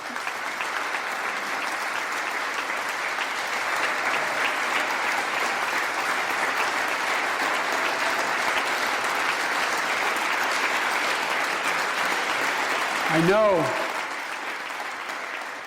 they want to help meet this moment as well.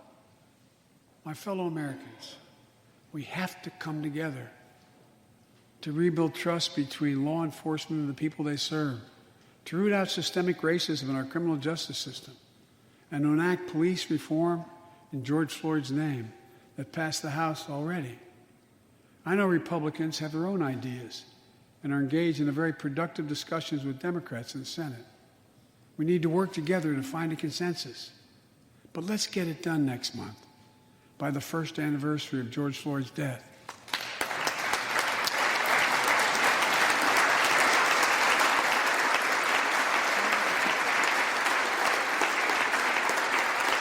The country supports this reform, and Congress should act. We have a giant opportunity to bend the arc of the moral universe toward justice, real justice.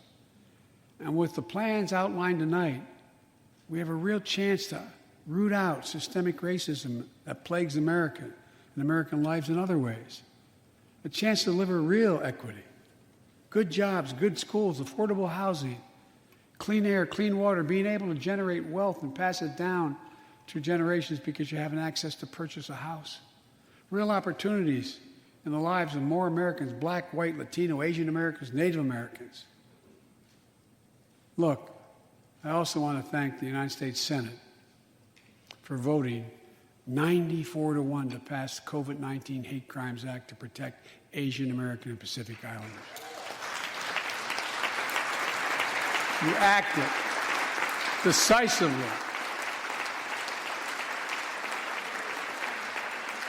You can see on television the viciousness of the hate crimes we've seen over this past year and for too long. I urge the House to do the same and send that legislation to my desk, which I will gladly, anxiously sign. I also hope Congress will get to my desk the Equality Act to protect LGBTQ Americans.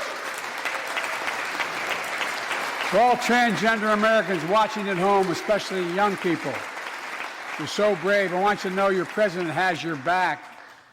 Another thing, let's authorize the Violence Against Women Act, which has been law for 27 years.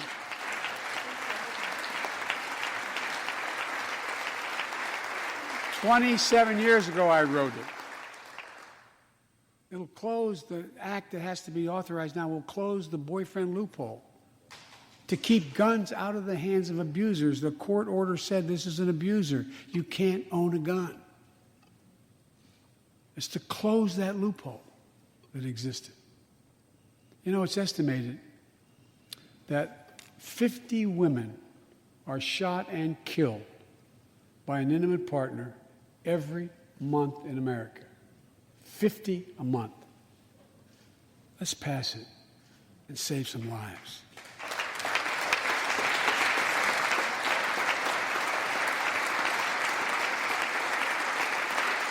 And I need not tell anyone this, but gun violence has become an epidemic in America. The flag at the White House was still flying at half-mast for the 8 victims of the mass shooting in Georgia, when 10 more lives were taken in a mass shooting in Colorado. And in the week in between those two events, 250 other Americans were shot dead in the streets of America. 250 shot dead. I know how hard it is to make progress on this issue. In the 90s, we passed universal background checks, a ban on assault weapons and high-capacity magazines that hold 100 rounds that can be fired off in seconds. We beat the NRA. Mass shootings and gun violence declined. Check out the report over 10 years.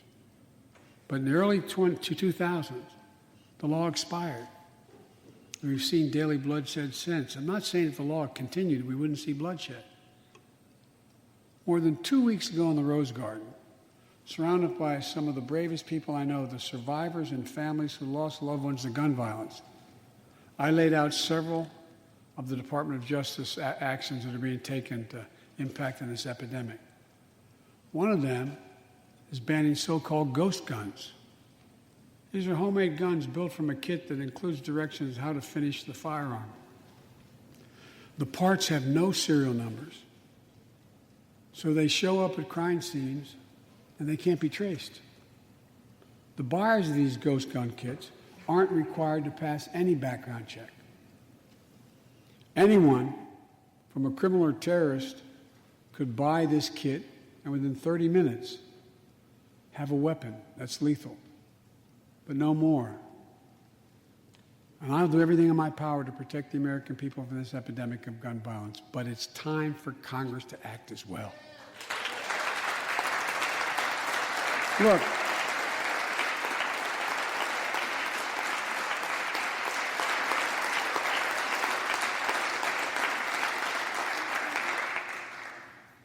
I don't want to become confrontational, but we need more Senate Republicans to join the overwhelming majority of Democratic colleagues and close the loopholes required in background check purchases of guns. We need a ban on assault weapons and high-capacity magazines. And don't tell me it can't be done. We did it before and it worked. Talk to most responsible gun owners and hunters. They'll tell you there's no possible justification for having 100 rounds in a weapon. What do you think, deer wearing Kevlar vests?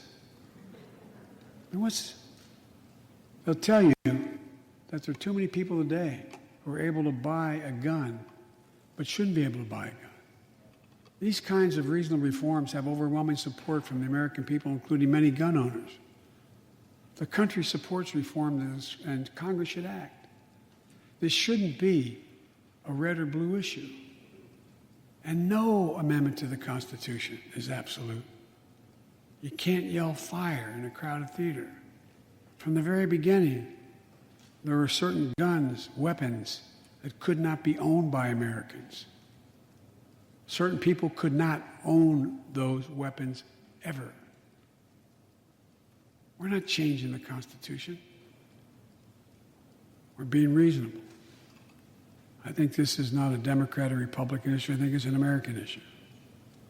And here's what else we can do. Immigration has always been essential to America. Let's end our exhausting war over immigration. For more than 30 years, politicians have talked about immigration reform, and we've done nothing about it. It's time to fix it. On day one of my presidency, I kept my commitment and sent a comprehensive immigration bill to the United States Congress. If you believe we need to secure the border, pass it because it has a lot of money for high-tech border security. If you believe in a pathway to citizenship, pass it. There's over 11 million undocumented folks, the vast majority of here overstaying visas. Pass it. We can actually, if you actually want to solve a problem, I've sent a bill to take a close look at it.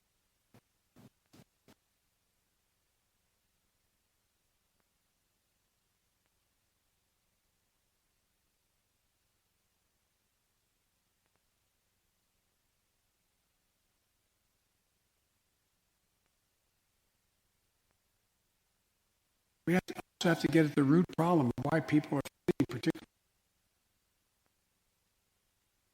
to our southern border from Guatemala, Honduras, and El Salvador.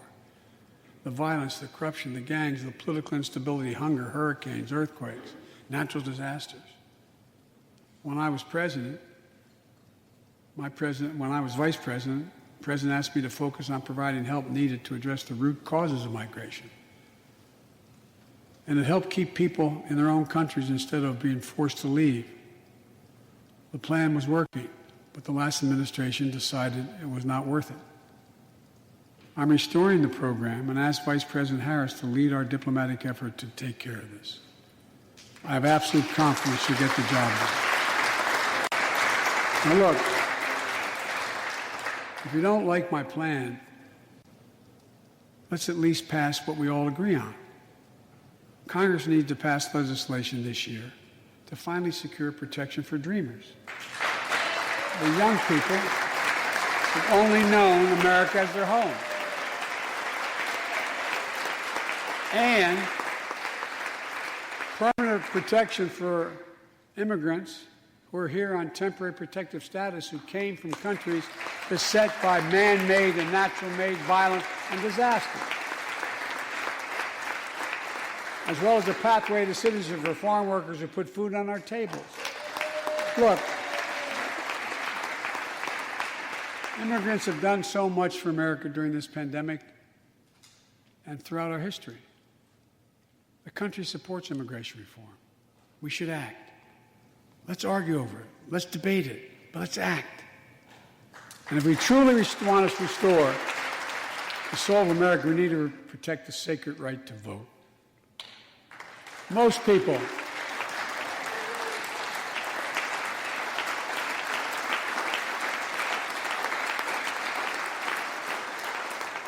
more people voted in the last presidential election than any time in American history, in the middle of the worst pandemic ever. It should be celebrated.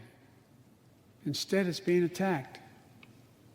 Congress should pass H.R. 1 and the John Lewis Voting Rights Act and send it to my desk right away. The country supports it, and Congress should act now. Look, in conclusion, as we gather here tonight, the image of a violent mob assaulting this Capitol, desecrating our democracy, remain vivid in all our minds. Lives were put at risk, many of your lives. Lives were lost. Extraordinary courage was summoned. The Insurrection was an existential crisis, a test of whether our democracy could survive, and it did. But the struggle is far from over. The question of whether our democracy will long endure is both ancient and urgent. As old as our republic, still vital today. Can our democracy deliver on its promise that all of us, created equal in the image of God, had a chance to lead lives of dignity, respect, and possibility? Can our democracy deliver to the most pressing needs of our people? Can our democracy overcome the lies, anger, hate, and fears that have pulled us apart? America's adversaries, the autocrats of the world, are betting we can't. And I promise you they're betting we can't. They believe we're too full of anger and division and rage. They look at the images of the mob that assaulted the Capitol as proof that the sun is setting on American democracy. But they're wrong. You know it, I know it. But we have to prove them wrong. We have to prove democracy still works, that our government still works, and we can deliver for our people. In our first 100 days together, we've acted to restore people's faith in democracy to deliver. We're vaccinating the nation. We're creating hundreds of thousands of new jobs. We're delivering real results to people. They can see it, feel it in their own lives. Opening doors of opportunity, guaranteeing some more fairness and justice. That's the essence of America. That's democracy in action. Our Constitution opens with the words, as trite as it sounds, we the people. Well, it's time to remember that we the people are the government. You and I. Not some force in a distant capital. Not some powerful force that we have no control over. It's us. It's we the people. In another era, when our democracy was tested, Franklin Roosevelt reminded us, in America, we do our part. We all do our part. That's all I'm asking. That we do our part, all of us. And if we do that, we will meet the center challenge of the age by proving that democracy is durable and strong. Autocrats will not win the future. We will. America will. And the future belongs to America. As I stand here tonight before you in a new and vital hour of life and democracy of our nation, and I can say with absolute confidence, I have never been more confident or optimistic about America. Not because I'm president, because of what's happening with the American people. We've stared into the abyss of insurrection and autocracy, pandemic and pain, and we, the people, did not flinch. At the very moment our adversaries were certain we'd pull apart and fail, we came together, we united. With light and hope, we summoned a new strength, new resolve to position us to win the competition of the 21st century. Thank you.